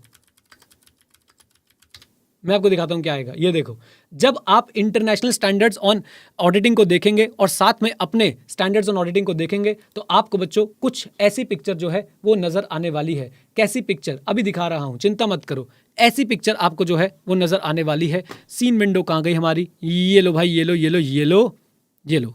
ऐसी पिक्चर जो है आपको कुछ नजर आने वाली है। ये देख रहे हो तुम? ये स्टैंडर्ड है, ये इंटरनेशनल स्टैंडर्ड है, फिर ये स्टैंडर्ड है, ये इंटरनेशनल स्टैंडर्ड है, ये स्टैंडर्ड है, इंटरनेशनल। नंबर तक सेम है भाई, नंबर तक सेम है। भाई बिल्कुल भाई वाली बात होगी, चिंता की कोई बात नहीं है। क्या आप लोग साथ में हैं? जल्दी बोलो, कम ऑन। इवन अगर आपका कोई नोन मान लीजिए ऑस्ट्रेलिया में रहता है तो आज उसको फोन लगाइए। हाँ, तुम्हारी लॉन्ग डिस्टेंस गर्लफ्रेंड मान लेता हूं मैं, ऑस्ट्रेलिया में रहती है, तो उसको फोन लगाओ और उससे पूछो तुम्हारे यहाँ पे जो ISA 500 है उसका नाम क्या है? आपको पता चलेगा ऑडिट एविडेंस। और आपका भी SA 500 क्या है? Audit evidence, right? अब ये बताओ, क्या भाई साहब इंटरनेशनल स्टैंडर्ड्स ऑफ ऑडिटिंग में हम लोग अकाउंटिंग स्टैंडर्ड लिख सकते हैं? Answer is no. Financial reporting framework लिखते हैं। Is that clear? Come on guys, clarity है? जल्दी बोलो चैट में मुझे यस और नो जल्दी बताओ। हर्ष, दीक्षा, जल्दी से बताओ। दिशा, निश्चय, साहिल, जल्दी बोलो, जल्दी। क्लैरिटी है? मजे की बात बच्चों, आप अगर कल को कोई इंटरनेशनल कोर्स भी करने जाते हैं, फॉर एग्जांपल आप डिसाइड करते हैं कि मैं जो है वो ऑस्ट्रेलिया से नहीं, ऑस्ट्रेलिया से कुछ नहीं करेंगे हम US से CPA करने जा रहे हैं या फिर हम UK से ACCA करने जा रहे हैं, तो बिलीव मी गाइज, आपको वहां पे भी ये सारी की सारी चीजें बिल्कुल सेम मिलने वाली हैं, बिल्कुल सेम मिलने वाली हैं। Is that clear? जल्दी बोलो। FRF फाइनेंशियल रिपोर्टिंग फ्रेमवर्क क्या होता है बेटा? फाइनेंशियल रिपोर्टिंग फ्रेमवर्क वो गाइडलाइंस हैं जिससे फाइनेंशियल स्टेटमेंट में हम ACPD करते हैं। ACPD, amount, classification, presentation, disclosure. Amount के साथ आप एक वर्ड और लिखना चाहें तो लिख सकते हैं रिकग्निशन। बोलिए क्या? रिकग्निशन। क्या आपका रेवेन्यू रिकग्निशन पे कोई स्टैंडर्ड है? मुझे बताइए। क्या आपका कोई ऐसा स्टैंडर्ड है जो आपको हेल्प करता है क्लासिफाई करने में कि कैपिटल एसेट है या रेवेन्यू खर्चा है, कैपिटल आइटम है, रेवेन्यू आइटम है? क्या हर स्टैंडर्ड के एंड में आपको प्रेजेंटेशन एंड डिस्क्लोजर के ऊपर गाइडलाइन नहीं मिलती है? क्या बोलती पब्लिक? Come on. तो बस बेटा वही आपके FRF। सर फिर एप्लीकेबल FRF क्या होता है? एप्लीकेबल FRF क्या होता है? वो गाना सुना तुमने, कमी नहीं है लड़कियों की शहर में, पर तुझ पे ही दिल मेरा आया है, मैं क्या करूं? नहीं सुना तो कोई बात नहीं, मैंने सुना दिया तुम्हें। थोड़ा बेकार सा गाना था, बट मैं गाना क्यों गा रहा था कि कमी नहीं है लड़कियों की शहर में, पर तुझ पे ही दिल मेरा आया है। सर कहना क्या चाहते हो? मेरी बात को ध्यान से सुनो बेटा। बहुत सारे फाइनेंशियल रिपोर्टिंग फ्रेमवर्क हो सकते हैं, लेकिन जिस फाइनेंशियल रिपोर्टिंग फ्रेमवर्क को यूज करके एक कंपनी अपनी फाइनेंशियल स्टेटमेंट बनाए और वो फाइनेंशियल रिपोर्टिंग फ्रेमवर्क लॉ की रिक्वायरमेंट को भी सेटिस्फाई करे, वो फाइनेंशियल रिपोर्टिंग फ्रेमवर्क बन जाता है क्या? Applicable financial reporting framework. यानी होंगी बहुत सारी, लेकिन जो अपने वाली है बेटा वो एप्लीकेबल फाइनेंशियल रिपोर्टिंग फ्रेमवर्क है। Is that clear? Come on, come on, जल्दी बोलिए। एप्लीकेबल फाइनेंशियल रिपोर्टिंग फ्रेमवर्क वो है जो कंपनी अडॉप्ट कर ले, जो क्लाइंट अडॉप्ट कर ले, जो एंटिटी अडॉप्ट कर ले। किसके लिए अडॉप्ट कर ले? Preparation and presentation of financial statement के लिए, और वो उसे सूट भी करता हो एज पर इट्स नेचर, और साथ साथ में लॉ की रिक्वायरमेंट को भी सेटिस्फाई करता हो। सर सूट भी करता हो एज पर दी नेचर? भाई बैंकिंग कंपनी के लिए अलग से जो है वो अकाउंटिंग की गाइडलाइन है कि नहीं है? उनके अकाउंट्स के लिए अलग से सब कुछ बता रखा है, इंश्योरेंस वालों के लिए अलग से सब कुछ बता रखा है। बोलो हाँ के ना? तो सिंपल सी बात है, एप्लीकेबल फाइनेंशियल रिपोर्टिंग फ्रेमवर्क क्या होता है? लिखिए जरा मेरे साथ, लिखेंगे हाँ या ना? सर आप सर ये क्या हो गया? सर ये क्या बता दिया आपने अचानक से? हमने तो कभी सोचा नहीं था। बेटा मैं कह रहा हूं ना, शुरू की 8-10 क्लासेस आप मुझे दो और उसके बाद आप ऑडिट की भाषा में बात करोगे, ये गारंटी है मेरी, ये मेरी पर्सनल एश्योरेंस है आप लोगों को। बस आप मुझे प्रॉमिस करो कि शुरू की 8-10 क्लासेस जिस मर्जी स्पीड से, धीरे धीरे स्पीड से भी चलेंगे तो आप साथ में रहोगे। क्या बोलती पब्लिक? जल्दी बोलो। आ जाओ बच्चों, आ जाओ, लिखते हैं जरा एप्लीकेबल फाइनेंशियल रिपोर्टिंग फ्रेमवर्क। आ जाओ मेरे साथ, एप्लीकेबल फाइनेंशियल रिपोर्टिंग फ्रेमवर्क। आओ, AFRF, applicable financial reporting framework क्या होता है? लो भाई, FRF adopted by entity for, FRF adopted by entity for preparation and presentation of financial statement. Preparation and presentation of financial statement. ऐसा FRF जो entity adopt कर ले, किसके लिए? Preparation and presentation of financial statement के लिए। हम बच्चों इसको शॉर्ट में अपनी क्लास के लिए क्या बुलाने वाले हैं? PPFS, preparation and presentation of financial statement के लिए। तो एप्लीकेबल FRF कौन सा? जो एंटिटी अडॉप्ट कर ले, किस लिए? Preparation and presentation of financial statement के लिए, और जो एक्सेप्टेबल हो, एक्सेप्टेबल हो in the light of what? Acceptable, अरे रुक जा दुष्ट, एक्सेप्टेबल हो किस चीज के लिए? एक्सेप्टेबल हो, देखिए, acceptable as per nature of entity, as per nature of entity, और साथ साथ में आपके requirement of law and regulation, requirement of law and regulation. आपको आपकी ऑडिट की जर्नी में, चाहे इंटरमीडिएट की हो चाहे फाइनल की हो, FRF और AFRF भर भर के लिखा हुआ मिलेगा। Financial reporting framework, applicable financial reporting framework भर भर के लिखा हुआ मिलेगा।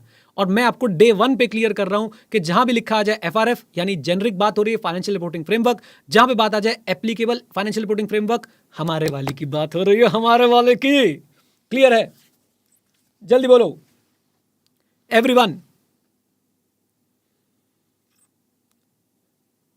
पहली डेफिनेशन कर रहे हैं बच्चों हम लोग, पहली डेफिनेशन। अब आइए दोबारा से, किसकी डेफिनेशन पढ़ रहे थे? ऑडिट की डेफिनेशन पढ़ रहे थे बेटा। ऑडिट की डेफिनेशन में क्या क्या एलिमेंट थे? Independent examination of financial information, इस फाइनेंशियल इन्फॉर्मेशन को पढ़ते पढ़ते हम लोग पहुंचे फाइनेंशियल स्टेटमेंट पे, बल्कि मैं बोलूंगा कि फाइनेंशियल इन्फॉर्मेशन की बात करते करते हमने हिस्टोरिकल फाइनेंशियल इन्फॉर्मेशन को जाना, फाइनेंशियल स्टेटमेंट को जाना, और फाइनेंशियल स्टेटमेंट की वजह से हमने एफआरएफ को जाना और एप्लीकेबल एफआरएफ को जाना। क्या ये चेन ऑफ इवेंट्स आपको समझ आई? Independent examination of financial information of an entity. Entity का मतलब क्या है बेटा? यत्र तत्र सर्वत्र। एंटिटी का मतलब क्या है? मेरे साथ साथ, यत्र तत्र सर्वत्र। सिंसियर हो पढ़ने के लिए तो ही साथ में जुड़ना भाई। हाँ जी, यत्र तत्र सर्वत्र, यानी कि प्रॉफिट, नॉन प्रॉफिट, साइज कुछ भी हो, लीगल फॉर्म कुछ भी हो। क्या ये बात क्लियर है? Come on, profit, non profit, ये प्रॉफिट हो गया, ये साइज हो गया, ये लीगल फॉर्म हो गया। बताइए, अभी तक के डिस्कशन पे सारी क्लैरिटी है? जल्दी बोलो, अभी तक के डिस्कशन पे सारी क्लैरिटी है सबको? Everyone?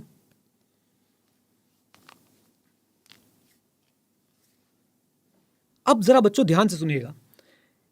Independent examination financial information of an entity, हमारा ऑब्जेक्टिव क्या था? हमारा एंड गोल क्या था? What was the objective of audit? Opinion express करना। ओपिनियन एक्सप्रेस करना बच्चों, ओपिनियन एक्सप्रेस करना। सर ये ओपिनियन एक्सप्रेस करना बेटा, it's a different kind of engagement. Sir what is engagement? देखो मैं तुम्हें पहले बेकार तरीके समझाता हूँ, फिर सही तरीके समझाऊंगा। एंगेजमेंट क्या है? असाइनमेंट। जैसे हम बोलते हैं ना, पिक्चर में आपने सुना ना, बॉलीवुड की पिक्चर में, अपन को उसका सुपारी मिलेला है, अपन को उसका सुपारी मिलेला है, मतलब अपन उसको टपका के आएगा, राइट? ऐसी बच्चों एक और एंगेजमेंट होता है, उसे बोलते हैं एश्योरेंस एंगेजमेंट। मेरे साथ इस वर्ड पे ध्यान दीजिएगा, एश्योरेंस एंगेजमेंट। ये वर्ड बच्चों आपका जीवन बदल सकता है। और मैं आपको बता दूं, what is the difference between ordinary and extra ordinary? A bit extra. Remember this, what is the difference between ordinary and extraordinary? A bit extra. ये जो एश्योरेंस के बारे में मैं आपको पढ़ा रहा हूं ना, इसकी हिस्ट्री बता दूं, मैं पिछले 4 साल से पढ़ा रहा हूं, पिछले 4 साल से। आप मेरा कोई भी लेक्चर उठा के देखेंगे, उसमें मैंने एश्योरेंस पे चर्चा करी है, सेपरेट वीडियो बना के डाली है। पहले ये चीजें आईसीआई की बुक में नहीं होती थी, लेकिन न्यू सिलेबस में ये चीजें आईसीआई के बुक में भी हो गई हैं।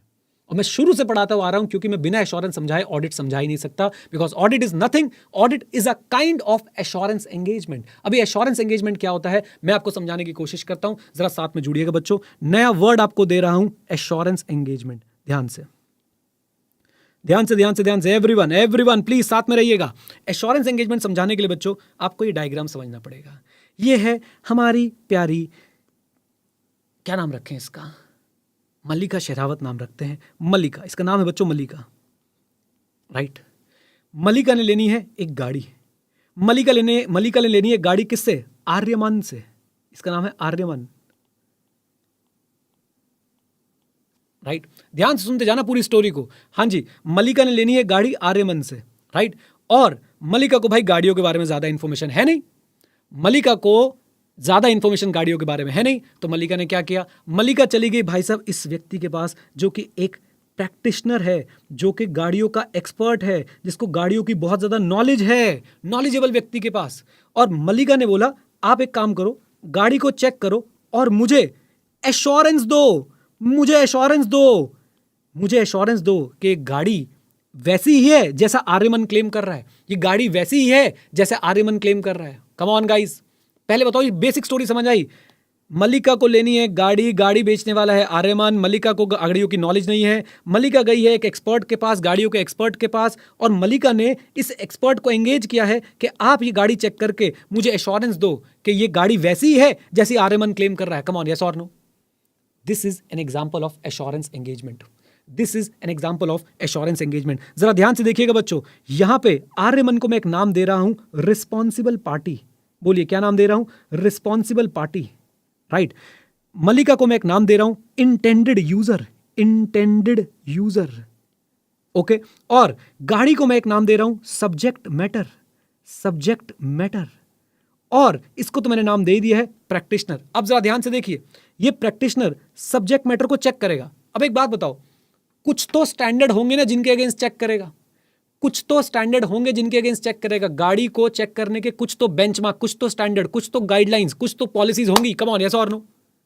उसको हम लोग बोलेंगे सूटेबल क्राइटेरिया।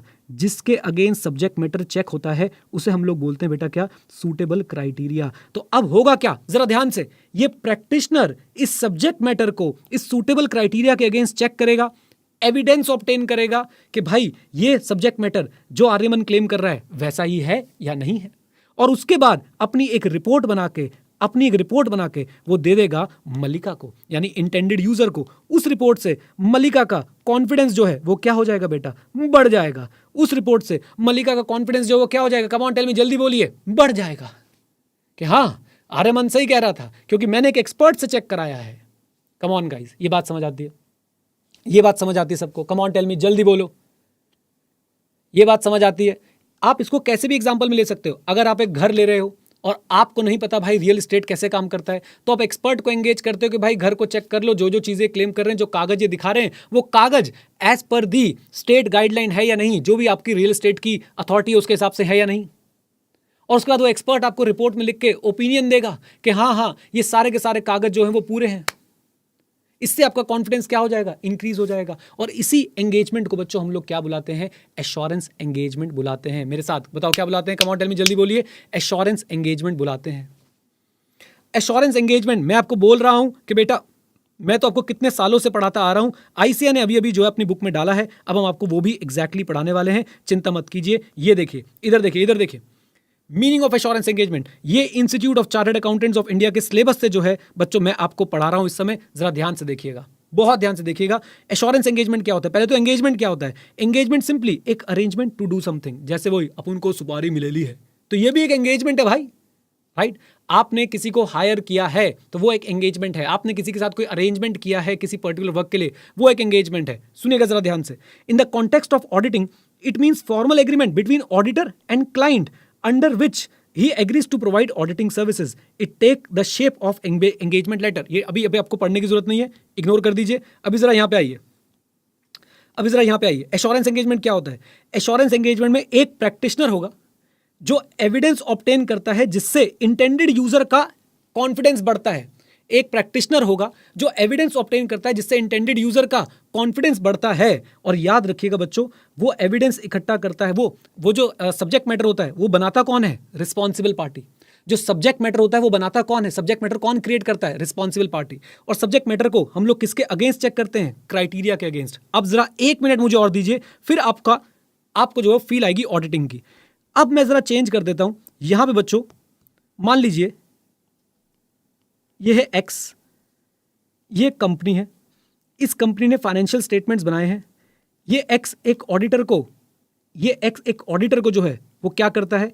एंगेज करता है कि भाई चेक करके बताओ financial statement as per applicable financial reporting framework बने हैं या नहीं बने हैं। क्या ये एक एश्योरेंस एंगेजमेंट है?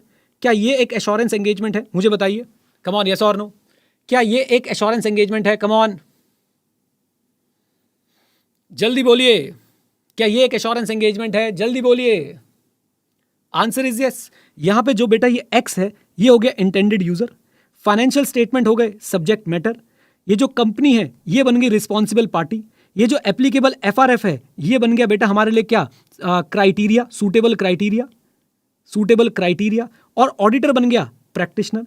ऑडिटर फाइनेंशियल स्टेटमेंट को चेक करेगा, एविडेंस ऑब्टेन करेगा और अपने इंटेंडेड यूजर को रिपोर्ट में ओपिनियन लिख के देगा। और रिपोर्ट में ओपिनियन लिख के देने को ही हम लोग क्या बोलते हैं? एश्योरेंस बोलते हैं। Is that clear? रिपोर्ट में ओपिनियन लिख के देने को ही हम लोग क्या बोलते हैं? एश्योरेंस बोलते हैं। Is that clear? बोलिए, व्हाट इज एश्योरेंस? मैंने आपकी बुक में बच्चों लिखा हुआ है। और मैं आपको एक बात बता दूं, आपके एग्जाम में इस पे क्वेश्चन आ रहा है तो एक बार दोनों हाथ हवा में लहराइए और बोलिए आएगा, आएगा, आएगा, आएगा।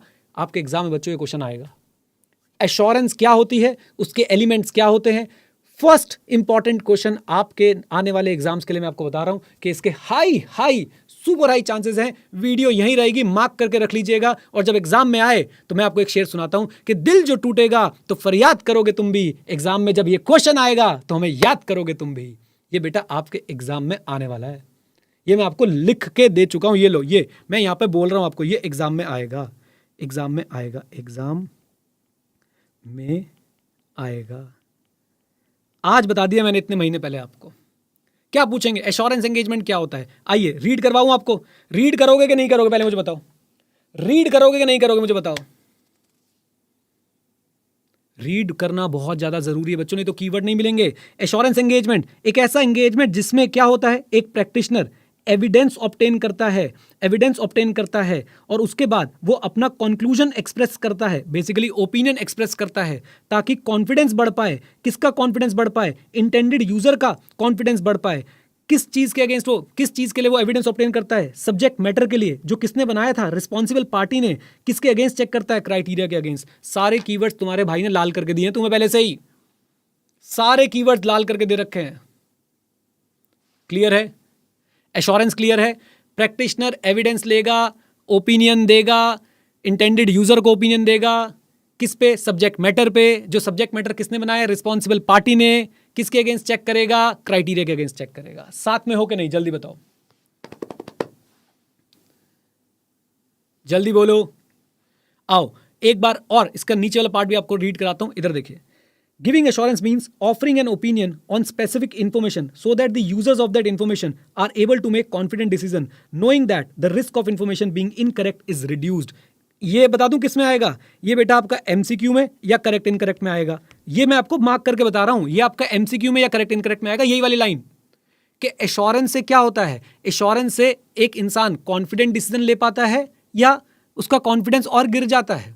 या फिर ये बताइए, क्या एश्योरेंस से risk of information being incorrect reduce होता है या इंक्रीज होता है? Risk of information being incorrect reduce होता है या इंक्रीज होता है? ये आपसे पूछेंगे बच्चों। कहां पे? ये आपसे पूछेंगे आपके करेक्ट इनकरेक्ट में या एमसीक्यू में। ये भी बता दे मैंने आपको। बोलो हाँ के ना? क्लैरिटी है? क्लैरिटी है? पक्का बोल रहा हूं, ये पूछेंगे करेक्ट इनकरेक्ट और एमसीक्यू में। देख लेना जब आई से एमसीक्यू निकालेगा तो। बताइए, risk of information being incorrect assurance engagement से रिस्क, इंफॉर्मेशन के गलत होने के चांसेस क्या होते हैं? इंफॉर्मेशन के गलत होने के चांसेस कम हो जाते हैं या बढ़ जाते हैं एश्योरेंस एंगेजमेंट से? बोलिए, आप बोलिए, जल्दी से बोलिए।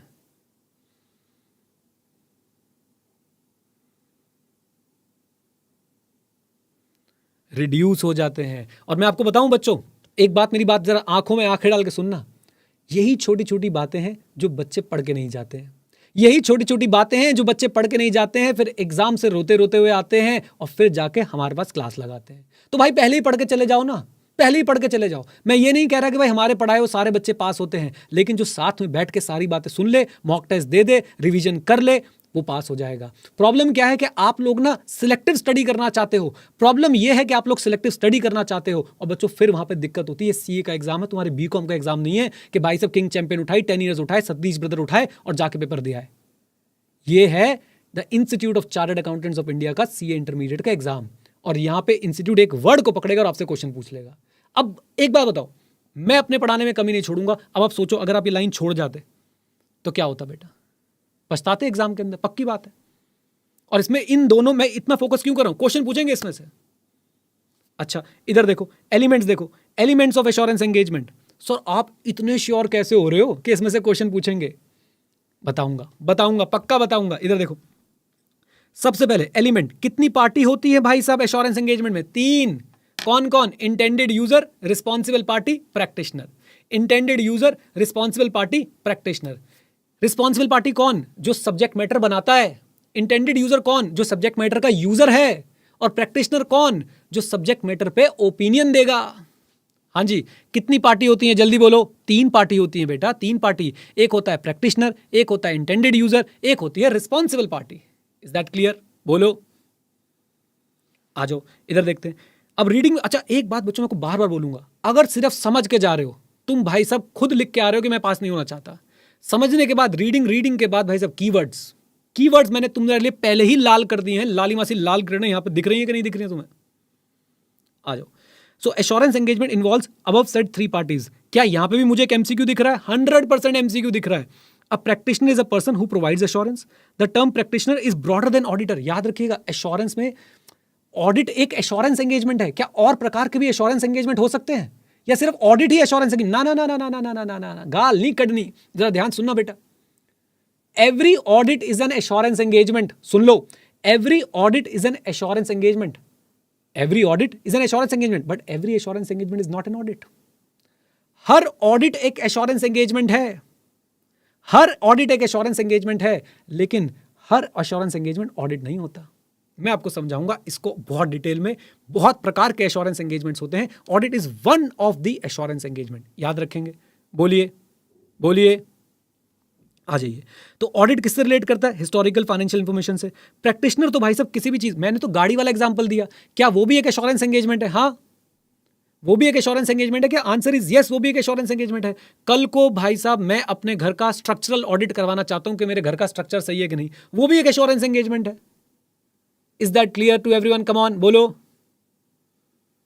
आ जाइए आ जाइए, साथ में जुड़ रहिएगा बच्चों। फिर अ रिस्पॉन्सिबल पार्टी, ये रिस्पॉन्सिबल पार्टी कौन होती है? Responsible for preparation of subject matter. And intended user, ये वो लोग हैं जिनके लिए एश्योरेंस रिपोर्ट बनाई जाती है और ये एश्योरेंस रिपोर्ट का यूज करते हैं डिसीजन मेकिंग में। कम ऑन गाइस, चलो मैं आपसे पूछता हूं, एक बार में बताना, एक बार में फुल मोटिवेशन के साथ, ये शेयर होल्डर्स कौन होते हैं? ये शेयर होल्डर्स कौन होते हैं? क्या ये प्रैक्टिशनर है, क्या ये इंटेंडेड यूजर है, या ये रिस्पॉन्सिबल पार्टी है? जल्दी बताओ मुझे चैट में, जल्दी बताओ मुझे चैट में, जल्दी जल्दी जल्दी जल्दी जल्दी। ये हैं सही जवाब, ये है इंटेंडेड यूजर। और जो कंपनी की लोग होते हैं, कंपनी के अंदर जो मैनेजमेंट होती है, जो कंपनी के फाइनेंशियल स्टेटमेंट्स बनाती है, जो कंपनी के फाइनेंशियल स्टेटमेंट्स बनाती है, वो कौन होती है बेटा? जो कंपनी के फाइनेंशियल स्टेटमेंट्स बनाती है वो कौन होती है? जल्दी बताइए मुझे, जल्दी बताओ, मैं इतने रिमोट ढूंढता हूं।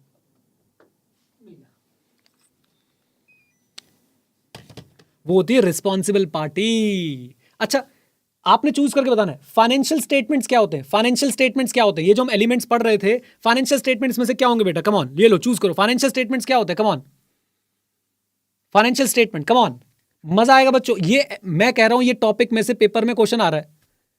फाइनेंशियल स्टेटमेंट्स बोले तो सब्जेक्ट मैटर, सब्जेक्ट मैटर बच्चों। आइए जरा देखते हैं। An appropriate subject matter, it refers to information to be examined by the practitioner. In case of audit, financial information, or we can say financial statement is the appropriate subject matter. Is that clear? बोल दो,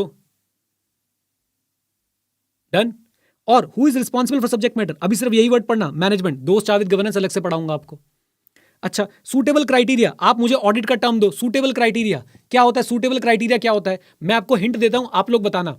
जिस चीज को follow करके financial statement बनाई जाए, जिन rules और regulation को फॉलो करके फाइनेंशियल स्टेटमेंट बनाई जाए, उसे बोलते हैं सूटेबल क्राइटेरिया। आप बताओ क्या बोलते हो? वेरी गुड कृति, शाबाश, Kripesh, Daksh, Aditya, very good. This is applicable financial reporting framework. ये बेसिकली वो बेंचमार्क है जिसके अगेंस्ट हम लोग इवेल्युएट करने वाले सब्जेक्ट मैटर को, like standard, guidance note, law, rule and regulation. In case of audit, accounting standards are the suitable criteria. क्या बोलती पब्लिक? बात समझ आती है? बात समझ आती है सबको? मजा आ रहा है बच्चों आपको पढ़ाने में मुझे? और जब एक टीचर को मजा आता है भाई, वो अपना बेस्ट देता है, याद रखना। आ जाओ प्लीज। उसके बाद बच्चों याद करें, हमारे पास, हम अपने डायग्राम में चलते हैं, हम अपने डायग्राम में चलते हैं और जरा देखते हैं यहाँ पे please, everyone everyone everyone focus. Intended user हो गया, रिस्पॉन्सिबल पार्टी हो गई, सब्जेक्ट मैटर हो गया, सूटेबल क्राइटेरिया हो गया, प्रैक्टिशनर हो गया। ये प्रैक्टिशनर इस सब्जेक्ट मैटर को चेक करके एविडेंस ऑब्टेन करता है। वही हमारा नेक्स्ट टॉपिक भी है, नेक्स्ट एलिमेंट भी है। The practitioner perform assurance engagement so that he can obtain evidence. अभी आप ज्यादा डिटेल में नहीं जाएंगे, ये हम अगले चैप्टर में बहुत डिटेल में पढ़ेंगे। प्रैक्टिशनर क्या करता है? एविडेंस ऑब्टेन करता है। मेरे साथ, प्रैक्टिशनर क्या ऑब्टेन करता है? एविडेंस ऑब्टेन करता है। Is that clear? और इसी एविडेंस के बेसिस पे ये अपने कंक्लूजन्स बनाता है और अपना ओपिनियन बनाता है। इसी एविडेंस के बेसिस पे ये अपना कंक्लूजन बनाता है और ओपिनियन बनाता है। और फाइनल एलिमेंट क्या होता है बच्चों? फाइनल एलिमेंट होता है आपकी written assurance report. This is the final outcome of an assurance engagement. Come on, this is an final outcome of the assurance engagement. Is that clear? बोलिए। और इस रिपोर्ट में क्या होगा? इस रिपोर्ट में कंक्लूजन और ओपिनियन, कंक्लूजन और ओपिनियन जो है वो लिखा हुआ होगा। Is that clear? Come on, come on. चलिए आइए, साथ में जुड़िएगा जरा, साथ देंगे, क्वेश्चंस पूछूं, साथ देंगे, क्वेश्चंस पूछूं। Come on. क्वेश्चन नंबर 1, ऐसे एंगेजमेंट को क्या कहते हैं जिसमें एक प्रैक्टिशनर सब्जेक्ट मैटर पे एश्योरेंस देता है? बोल ही दिया मैंने, चलो बता दो। ऐसे एंगेजमेंट को क्या कहेंगे जिसमें एक प्रैक्टिशनर सब्जेक्ट मैटर पे अपना ओपिनियन, अपने कंक्लूजन्स जो है वो देता है? जल्दी बोलो, क्या कहेंगे? ऐसे एंगेजमेंट को हम लोग एश्योरेंस एंगेजमेंट बोलेंगे। क्या ऑडिट एक एश्योरेंस एंगेजमेंट है? क्या ऑडिट एक एश्योरेंस एंगेजमेंट है? कम ऑन, यस और नो। क्या ऑडिट एक एश्योरेंस एंगेजमेंट है? जल्दी बताओ।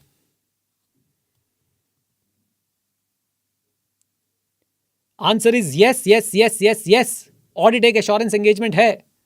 क्या सिर्फ ऑडिट ही एश्योरेंस एंगेजमेंट है? बात में फर्क है। क्या सिर्फ ऑडिट ही एश्योरेंस एंगेजमेंट है? कम ऑन टेल मी, जल्दी बोलो। Answer is no. चलो मुझे बताओ, ऑडिट अगर एश्योरेंस एंगेजमेंट है तो इस एश्योरेंस एंगेजमेंट में सब्जेक्ट मैटर क्या होता है? ऑडिट अगर एश्योरेंस एंगेजमेंट है तो इस एश्योरेंस एंगेजमेंट में सब्जेक्ट मैटर क्या होता है? कम ऑन टेल मी।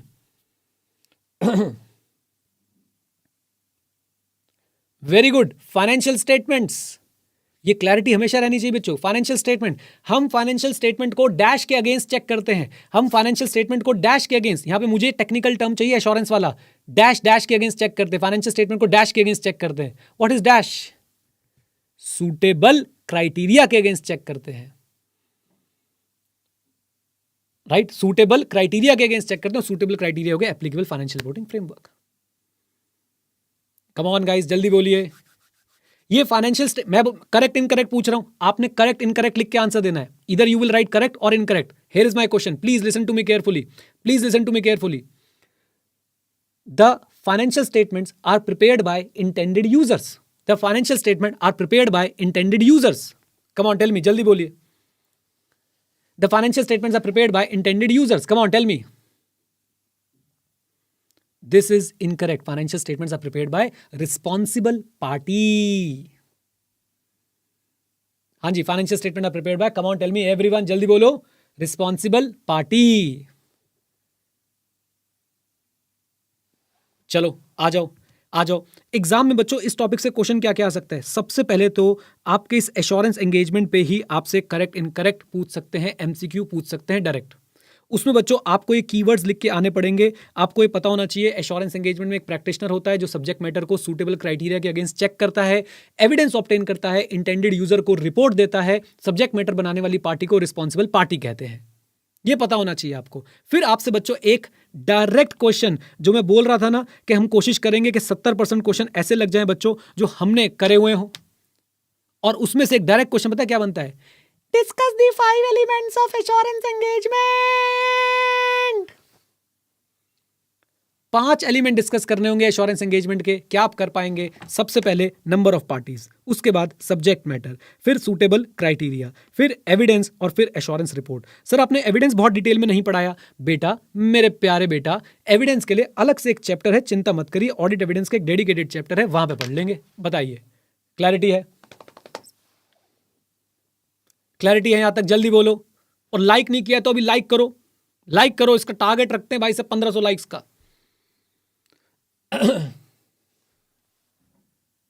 मजा आ रहा है पढ़ने में ऑडिट ऐसे? जल्दी बोलो।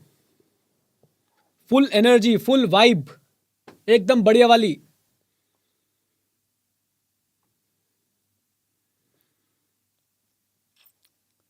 चलो भाई चलो, आ जाओ। अब जरा चलते हैं और एश्योरेंस एंगेजमेंट का बच्चों हमें अब एक एक बच्चा बच्चा चप्पा चप्पा जो है वो जानता है कि नहीं जानता है, मुझे बता दो हाँ कि ना। चलिए फिर से बच्चों हम कहां पे पहुंचेंगे? बेटा दुनिया गोल है। हमने पढ़ना शुरू किया था what do you mean by audit. और ऑडिट क्या है बच्चों? Independent examination of financial information of an entity with a view to express an opinion. और ओपिनियन, अब देखो क्या क्या पता है आपको। क्या आपको इंडिपेंडेंट एग्जामिनेशन पता है? क्या आपको इंडिपेंडेंट एग्जामिनेशन पता है? Yes, your judgement should not be subordinate to the wishes of other people और other persons, specifically those who are appointing you. अच्छा, क्या हमें फाइनेंशियल इंफॉर्मेशन पता है? यस, हमें पता है। ऐसी फाइनेंशियल इंफॉर्मेशन से यहां मेरा मतलब है historical financial information. Historical financial information ऐसी होती है जो फाइनेंशियल टर्म्स में एक्सप्रेस की जा रही हो पास्ट के बारे में। और जब हम इसका स्ट्रक्चर्ड रिप्रेजेंटेशन कर देते हैं, तो बेटा ये क्या बन जाती है? फाइनेंशियल स्टेटमेंट्स बन जाती हैं। और फाइनेंशियल स्टेटमेंट, जरा साथ में रहिएगा, साथ में रहिएगा। फाइनेंशियल स्टेटमेंट्स का ही हम लोग फाइनली क्या कर रहे होते हैं? ऑडिट कर रहे होते हैं। और फाइनेंशियल स्टेटमेंट बनती हैं as per applicable financial reporting framework. Come on, बोल दो, आ जाओ। और अब आपको पता है ना एप्लीकेबल फाइनेंशियल रिपोर्टिंग फ्रेमवर्क को एश्योरेंस एंगेजमेंट के टर्म्स में क्या बुलाया जाता है? Suitable criteria. फाइनेंशियल स्टेटमेंट को एश्योरेंस एंगेजमेंट के टर्म्स में क्या कहा जाता है? Subject matter. क्या बोलती पब्लिक? कम ऑन, एंटिटी के बारे में हमें पता चल गया कि भाई एंटिटी प्रॉफिट वाली भी हो सकती है और अदरवाइज भी हो सकती है, लीगल स्टेटस उसका कुछ भी हो सकता है, साइज उसका कुछ भी हो सकता है। और ओपिनियन के बारे में हमें बस अभी इतना पता चला है कि ओपिनियन वाले एंगेजमेंट को हम लोग बुलाते हैं एश्योरेंस एंगेजमेंट्स। कम ऑन, जल्दी बोलिए, एश्योरेंस एंगेजमेंट्स। और एश्योरेंस एंगेजमेंट के बारे में हमें क्या पता है कि भाई इसके अंदर 5 एलिमेंट्स जो हैं वो डाले जाते हैं, और 5 एलिमेंट्स में सबसे पहले आती हैं 3 पार्टीज। आई होप सारी पार्टीज के नाम आपको याद हैं। फिर हमारे पास क्या आता है बच्चों? Subject matter. फिर हमारे पास क्या आता है? Suitable criteria. फिर हमारे पास क्या आता है? ऑडिट एविडेंस, बल्कि मैं बोलूंगा सिर्फ एविडेंस, क्योंकि एश्योरेंस एक ब्रॉड टर्म है। फिर हमारे पास आता है फाइनली रिपोर्ट, रिटर्न रिपोर्ट। और इसी रिटर्न रिपोर्ट में बच्चों क्या लिखा होता है? हमारा ओपिनियन। क्या बोलती पब्लिक? ऑडिट की पब्लिक।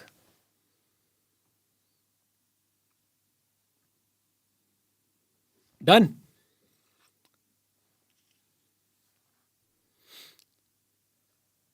चलो भाई, चलो तो आज की कक्षा को बच्चों अब हम लोग एक बार क्विकली ओवरव्यू लेते हैं, रिवाइज करते हैं, और उसके बाद जो है हम आज की छुट्टी करेंगे और आपसे डाउट्स लेंगे। आपके जो भी डाउट्स होंगे हम अभी के अभी लेके जाएंगे। आ जाओ प्लीज। क्या बोलती पब्लिक? आ जाओ। ओपी बोलती पब्लिक। लो भाई लो, आपकी बुक से आपको रिवाइज करा देता हूं। इधर देखिए everyone, please focus. What is audit? Audit is an independent examination of financial information of an entity चाहे प्रॉफिट ओरिएंटेड हो, साइज कुछ भी हो, लीगल फॉर्म कुछ भी हो। एंड और यहां पे ऑडिट में हमारा ऑब्जेक्टिव क्या होता है? To express an opinion on the financial statement, और you can say financial information. Definition का जब एनालिसिस करने निकले तो इंडिपेंडेंट एग्जामिनेशन का मतलब क्या है कि your judgment is should not be subordinate to the wishes और direction of another person, specifically जिसने आपको अपॉइंट किया है।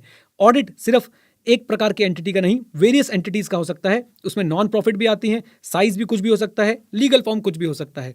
पर्पस ऑफ ऑडिट सिर्फ एक ही है, ओपिनियन एक्सप्रेस करना। डन। बोलिए आइए। ऑब्जेक्टिव ऑफ ऑडिट अभी हमने नहीं पढ़ा है, आगे अभी हम लोग नहीं बढ़े हैं, ये हम कल वाली क्लास में करेंगे। क्या आप चाहते हैं कल वाली क्लास भी यूट्यूब पे हो? जल्दी बोलो, आ जाओ। चलो इसके बाद बच्चों हम लोगों ने क्या पढ़ा? इसके बाद हमने कुछ नोट्स अपने बनाए यहाँ पे बैठ के, वो नोट्स मैं आपको यहाँ पे दिखा देता हूँ। हमने बातचीत करी बच्चों सबसे पहले किसके बारे में? हमने बातचीत करी है फाइनेंशियल इंफॉर्मेशन के बारे में। फाइनेंशियल इंफॉर्मेशन क्या होती है एवरीवन? फाइनेंशियल इंफॉर्मेशन क्या होती है? The information which is expressed in financial terms in relation to particular entity, जो उसके अकाउंटिंग सिस्टम से आती है। किसके बारे में होती है? इकोनॉमिक इवेंट्स और कंडीशन के बारे में। किससे रिलेट करती है? पास्ट से रिलेट करती है। याद रखना, historical financial information. Okay, so historical financial information is the information expressed in financial terms in relation to a particular entity coming out from accounting system about events and condition, and it generally relates to what? Past. तो याद रखिए बच्चों। अच्छा एक बात बताओ, मैं आपसे यहाँ पे क्वेश्चन भी पूछना चाहता हूँ। हिस्टोरिकल फाइनेंशियल इंफॉर्मेशन, मैं आपसे क्वेश्चन पूछता हूँ। Historical financial information means information in financial terms of an entity coming out of accounting system, and it relates to the future of the entity. It relates to the future of the entity. Correct or incorrect? Come on, tell me. जल्दी बोलिए. It relates to future of the entity. जल्दी बोलिए.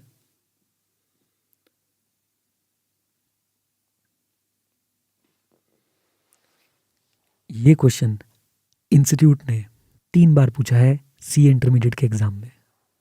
सच बता रहा हूं, झूठ नहीं बोल रहा। झूठ बोल रहा हूं भाई साहब, बादल फट जाए, बारिश आ जाए। सोच के देखो बच्चों। तो याद रखें भाई, हिस्टोरिकल फाइनेंशियल इंफॉर्मेशन भैया पास्ट से रिलेट करती है। जो इंफॉर्मेशन फ्यूचर से रिलेट करती है ना, उसे पता है क्या बोलते हैं? Prospective financial information. Prospective financial information वो हम पढ़ेंगे, आगे चल के पढ़ेंगे। Don't worry at all. बताइए, यहां तक क्लियर है? अच्छा जी। इसके बाद बच्चों हमने फाइनेंशियल स्टेटमेंट देखा। फाइनेंशियल स्टेटमेंट क्या है? हिस्टोरिकल फाइनेंशियल इंफॉर्मेशन का स्ट्रक्चर्ड रिप्रेजेंटेशन जब हम करते हैं इंक्लूडिंग रिलेटेड नोट्स, तो उसे हम बोल देते हैं फाइनेंशियल स्टेटमेंट। और फाइनेंशियल स्टेटमेंट में क्या लिखा होता है? एंटिटी के रिसोर्सेज और एंटिटी के ऑब्लिगेशन। अच्छा एक बात बताना, फाइनेंशियल स्टेटमेंट्स भी पास्ट की बात करेंगे कि फ्यूचर की बात करेंगे? फाइनेंशियल स्टेटमेंट भी पास्ट की बात करेंगे या फ्यूचर की बात करेंगे? कम ऑन टेल मी, जल्दी बोलिए। चाहत चलेंगी लैपटॉप पे क्लासेस। पास्ट की बात करेंगे भाई, क्योंकि फाइनेंशियल इंफॉर्मेशन क्या है? फाइनेंशियल स्टेटमेंट क्या है? फाइनेंशियल इंफॉर्मेशन का तो रिप्रेजेंटेशन है, हिस्टोरिकल फाइनेंशियल इंफॉर्मेशन का।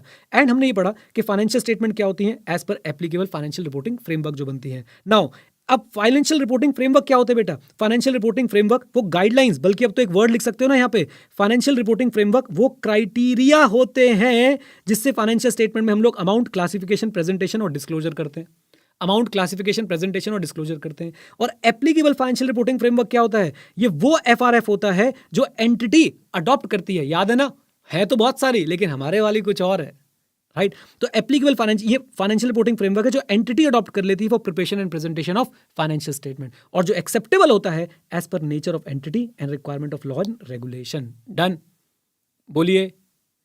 ऑडिट का एंड कैसे होता है बेटा? ऑडिट का एंड होता है ओपिनियन से, और ओपिनियन देने वाले एंगेजमेंट्स को हम लोग क्या बोलते हैं? Assurance engagement. एश्योरेंस एंगेजमेंट में क्या एलिमेंट्स होते हैं? आई होप अब आपको याद है। एश्योरेंस एंगेजमेंट में 5 एलिमेंट्स होते हैं। पहले होती है 3 पार्टी, जिसमें आपको मिलती है इंटेंडेड यूजर, रिस्पॉन्सिबल पार्टी और प्रैक्टिशनर। फिर उसके बाद हमारे पास आता है सब्जेक्ट मैटर, जिसपे ओपिनियन दिया जाना है। इंटेंडेड यूजर ओपिनियन लेता है, रिस्पॉन्सिबल पार्टी सब्जेक्ट मैटर बनाती है, प्रैक्टिशनर ओपिनियन देता है। डन? आइए, सब्जेक्ट मैटर को हम लोग सूटेबल क्राइटेरिया के अगेंस्ट इवैल्यूएट करते हैं, और उसके बाद जो हम लोग एश्योरेंस दे देते हैं। एश्योरेंस से इंटेंडेड यूजर का कॉन्फिडेंस बढ़ जाता है। इंफॉर्मेशन के गलत होने के चांसेस, इंफॉर्मेशन के गलत होने के चांसेस, कम ऑन, इंफॉर्मेशन के गलत होने के चांसेस, कम ऑन, आप बोलोगे इंफॉर्मेशन के गलत होने के चांसेस, कम ऑन, रिड्यूस हो जाते हैं, रिड्यूस हो जाते हैं, रिड्यूस हो जाते हैं। वेरी गुड, आ जाओ जी, आ जाओ। तो ये बच्चों हमने अपने ही बुक से यहाँ पे पढ़ लिया है। ये पीडीएफ नोट्स मैंने आपके साथ शेयर कर दिए हैं। ये रहे आपके एलिमेंट्स। कहाँ गए, कहाँ गए, कहाँ गए, कहाँ गए, कहाँ गए? आ जाओ भाई, आ जाओ। हाँ, ये रहे आपके एलिमेंट्स। ये सारे के सारे एलिमेंट्स जो हमने पढ़ लिए हैं। डन? बोलिए। तो हमारे पास एक हो गया, लास्ट वाले 2 एलिमेंट हो गए, एक एविडेंस और एक हमारा रिटर्न रिपोर्ट। चलिए जी, चलिए, आज की बातें बच्चों इतनी ही। अब हम लोग आपसे मिलेंगे नेक्स्ट क्लास में। बहुत मजा आया मुझे आपके साथ क्लास लेके। आप जैसे बच्चे हो तो किस टीचर का पढ़ाने का मन नहीं करेगा? आप जैसे बच्चे हो तो मैं तो भाई साहब सारी जान लगा दूं और पूरे जो एफर्ट्स हैं वो लगा दूं आप लोगों को पढ़ाने के लिए। अब बस आप लोगों ने क्या करना है? आप लोगों ने बच्चों एक प्रॉमिस करना है कि हम मई 2024 या नवंबर 2024 जब भी आपके एग्जाम है, तब हम ये रोना पिटना नहीं मचाएंगे कि काश थोड़ा पढ़ लिया होता, यार काश थोड़ा और टाइम मिल जाता। हम भाई साहब अभी से हम लोग जो है वो प्रोएक्टिव रहेंगे। मास्टर जो पढ़ा रहा है उसे पढ़ेंगे, रिवाइज करेंगे। मास्टर जब टेस्ट लेगा वो टेस्ट देंगे। मास्टर जब एमसीक्यूज पूछेगा वो एमसीक्यूज करेंगे। क्लास में रेगुलरली आएंगे। जो बच्चा क्लास में रेगुलर नहीं आ सकता, जो बच्चा अपने दिन के 1.5 घंटा अपने करियर के लिए, अपनी गोल्स के लिए नहीं निकाल सकता, वो क्या लड्डू चार्टर्ड अकाउंटेंट बनेगा? मुझे बताओ, क्या लड्डू चार्टर्ड अकाउंटेंट बनेगा वो? भाई साहब वो डिजर्व ही नहीं करता। आपको कंसिस्टेंटली मेहनत करनी है, ये बात अपने दिमाग में डाल लो। आपके पेरेंट्स, आपके टीचर्स पूरा दम लगा रहे हैं आपको आगे पुश करने के लिए। अब सिर्फ आप बचे हो और आपके ऊपर दारोमदार है कि आप भी वो पुश ले रहे हो कि नहीं ले रहे हो। प्लीज बच्चों, प्लीज, आपको पता नहीं है, मुझे सबसे ज्यादा दुख होता है जब कोई बच्चा क्लियर नहीं कर पाता। मैं सोच में बैठ जाता हूं क्या हुआ होगा। और कई बार मैंने यही सोचा है कि भाई यार हमने तो पूरी मेहनत करी थी, माता पिता ने कोई कमी नहीं छोड़ी थी, ये बच्चा फेल क्यों हो रहा है? और फिर उसका आंसर निकलता है कि बच्चे ने कहीं ना कहीं निकम्मापन दिखाया। मैं नहीं चाहता कि आप वो निकम्मापन दिखाए। मैं चाहता हूं बच्चों आप लोग मेहनत करें, खूब मेहनत करें, खूब मेहनत करें, इतनी मेहनत करें कि भाई मेहनत में ना, मतलब आप लोगों के सामने एक बेंचमार्क बन जाए कि यार इस बच्चे ने देखो ये 0 था, इसने मेहनत करी और ये आगे निकल गया। इसको कुछ नहीं आता था, ये 12th में फेल हुआ, 11th में फेल हुआ, उसके बाद धक्के से पास हुआ था। फाउंडेशन में इसके 2 अटेम्प्ट लग गए, लेकिन इंटरमीडिएट में ग्रुप 2 में इसने फोड़ दिया। बस वो फोड़ने वाला एटीट्यूड मुझे चाहिए। Is that clear? बोल दो हाँ या ना, कम ऑन। चलिए, तो बच्चों आप लोगों से बस यही मेरी इच्छा है, रिक्वेस्ट है। अगर आप लोग अभी तक ऑडिट के बैच में एनरोल नहीं हुए हैं तो आप हो सकते हैं। कहाँ पे जाएंगे आप लोग? आप लोग जो है edu91.org पे जाएंगे और आप ऑडिट के बैच में अपने आप को एनरोल कर सकते हैं। ठीक है जी, all the best, bye bye, take care. लंबी गहरी सांस भरो। मास्टर छुट्टी, भागो दौड़ो, निकलो पहुंचो, बुम बुम बुम बुम बुम बुम। क्लास यहाँ पे समाप्त। अब आप अपने डाउट्स मुझसे पूछ सकते हैं, जो भी डाउट आपको पूछना है। चलो आपके डाउट्स लेना शुरू करता हूँ बच्चों में। सर आप कंपनी ऑडिट कराओगे क्या? जितने टॉपिक बेटा आईसीआई के बुक में कवर्ड है वो सब मैं कराऊंगा। सर एक बार इंडेक्स पेज दिखा दो। इंडेक्स पेज में भाई क्या देखना है आपने? 250 पेज की किताब है, आपको बता तो दिया मैंने, कंफर्म तो कर दिया। अभी कंप्लीट पीडीएफ जो है आई थिंक मेरे पास पड़ी हुई है, बट उसे ढूंढने में टाइम लग जाएगा। टीम ने आगे प्रिंट के लिए दे दी है। एडी 91 सपोर्ट ने बताया कि लाइव क्लास लैपटॉप पे नहीं चलेगी, नहीं चल रही हैं, लैपटॉप पे भी लाइव क्लास चल रही हैं। डेमो लाइव वाईटी पे कब तक होगी? Bhavani, I can not say anything about this. ये प्राइस पॉलिसी क्या है? मुद्दत लिखी हुई है, आप जितने प्राइस लाएंगे बेटा, जितने मार्क्स लाएंगे उसके हिसाब से आपको जो है प्राइस मिल जाएगा। कितने चैप्टर हैं टोटल? 11 चैप्टर हैं टोटल। सर कल वाईटी पर क्लास लोगे क्या? मैं अपने बच्चों के साथ बातचीत करूंगा, इफ दे आर कंफर्टेबल तो डेफिनेटली वाईटी पे लेने की कोशिश करूंगा, राइट। क्लास रिन्यूअल के लिए मैं बच्चों आपको अपडेट दे दूंगा, चिंता ना करें। आईटी का नहीं मिला सर अभी तक, आईटी का नहीं मिला अभी तक। इनकम टैक्स का क्या नहीं मिला अखिलेश भाई? Sir is there any Zoom class happening parallelly? नहीं कृष्णा, जूम क्लास अभी पैरेलली नहीं चल रही है बेटा। पीडीएफ से सर कितने दिन हो जाएंगे? 1 हफ्ते आप पीडीएफ से पढ़ेंगे बुक्स, उसके बाद आपके पास पहुंचनी शुरू हो जाएगी, राइट। सर लैपटॉप में लाइव दिखेगी क्या? हाँ लैपटॉप में लाइव दिखेगी, कह दो दुनिया वालों से, ओके। उसके लिए मैंने पूरा क्लास में बच्चों आज एक ओरिएंटेशन वीडियो में बताया है, वो आप देख लेना। एमसीक्यू में नेगेटिव मार्किंग अभी तक तो नहीं आई है, ऐसी बातें मत बोलो, ओरियो बोला मत बोल, ठीक है। नोट्स अपलोड करा देना, बिल्कुल नोट्स अपलोड हो जाएंगे बच्चों, और आपके साथ टेलीग्राम पे शेयर भी हो जाएंगे। सर एग्जाम रिवीजन के लिए आपकी बुक सफिशिएंट है? सकी मैं आपको भाई ये बातें बहुत अच्छे से बताऊंगा, चिंता मत करो, बल्कि रिवीजन आपको साथ में करा के चलूंगा, ओके। सर न्यू मॉड्यूल लेना है क्या आईसीआई का? चाहत पीडीएफ एटलीस्ट ले लो, और अगर आगे चल के नीड लगे तो आप फिर उसका एक फिजिकल कॉपी भी मंगा सकते हो, ठीक है बेटा। चलो जी, एफआरएफ का नाम अलग क्यों दिया, ये रिपीट कर दो बेटा। तमन्ना, मैंने बोला था कि एफआरएफ एक जेनरिक टर्म है, अकाउंटिंग स्टैंडर्ड इंड एस हमने क्यों नहीं लिखे? क्योंकि बेटा स्टैंडर्ड्स ऑन ऑडिटिंग इंटरनेशनली सब सेम बना रखे हैं, तो अगर वो मैं यहाँ पे अकाउंटिंग स्टैंडर्ड लिख दूँ, वहाँ पे कुछ और लिखा हो, तो वो कंपेरेबिलिटी में जो है दिक्कत आएगी, राइट। आज के लेक्चर के बाद हमारा क्या काम होना चाहिए? आज के लेक्चर के बाद धीरेन भाई अभी आपको लेक्चर मिलेगा, इसको लास्ट में जो 10 मिनट मैंने रिवाइज करा है उससे अच्छे से रिवाइज कर लेना बस, ठीक है। सर ग्रुप 1 की क्लासेस कंप्लीट नहीं हुई है, क्या ऑडिट स्टार्ट कर दूं? बिल्कुल उल्लास भाई, बिल्कुल ऑडिट स्टार्ट कर दो अगर बोथ ग्रुप देने का मन है तो। रिकॉर्डेड क्लास कब तक मिलेगी आपको? कल शाम की क्लास से पहले ये क्लास मिल जाएगी, और जब अपलोड होगी तो आप लोगों को अपडेट भी आ जाएगी आपके व्हाट्सएप ग्रुप में और आपके टेलीग्राम ग्रुप में, okay guys, I hope you enjoyed. Please इस क्लास का फीडबैक भी आप लोग जो है इस चैट बॉक्स में, जब ये वीडियो रुक जाए, लिख सकते हैं, मुझे मेरे पास तक पहुंचा सकते हैं। डिफरेंट माध्यम है आपके पास, आप लोग एड्यू 91 चैट सपोर्ट को फीडबैक दे सकते हैं, कैसी लगी आपको क्लास, वो मेरे पास तक पहुंचा देंगे। मुझे भी आप लोगों से ही मोटिवेशन मिलती है, कोई अगर आपको लगता हो कोई चीज़ इंप्रूव करनी है तो वो भी ज़रूर बताइएगा, हम उस पर भी काम करेंगे, ठीक है बेटा। चलो ओके, मैंने शुरू में आपका बिल्कुल टाइम वेस्ट नहीं किया। मैंने देखा है लोग बाग 50 मिनट सिर्फ बखान करने में लगा देते हैं कि भाई मैं यहाँ से था, मैंने वो किया, मैंने ये किया। मैं भाई एक सिंपल सा ऑडिट का टीचर हूँ, मेहनत करता हूँ, आप लोगों को पढ़ाता हूँ, और उम्मीद करता हूँ कि आप लोग इस मेहनत को रिस्पेक्ट देंगे और आप भी पढ़ेंगे, बस इतनी उम्मीद है आपसे, ठीक है। चलो okay, bye bye, take care, God bless you बच्चों, गॉड ब्लेस यू। खूब मेहनत करना, आगे बढ़ना। लिंक मैंने आप लोगों के साथ शेयर कर दिए हैं, आप लोग पिन कमेंट में देख सकते हैं, आपको ऑडिट के कोर्स का लिंक मिल जाएगा। जीएसटी का बैच भी आज शुरू हो चुका है, एसएम का बैच 11 दिसंबर को हम लोग शुरू कर रहे हैं, ओके। एसएम में भी इसी एनर्जी के साथ पढ़ाई करेंगे। Bye bye, take care, God bless.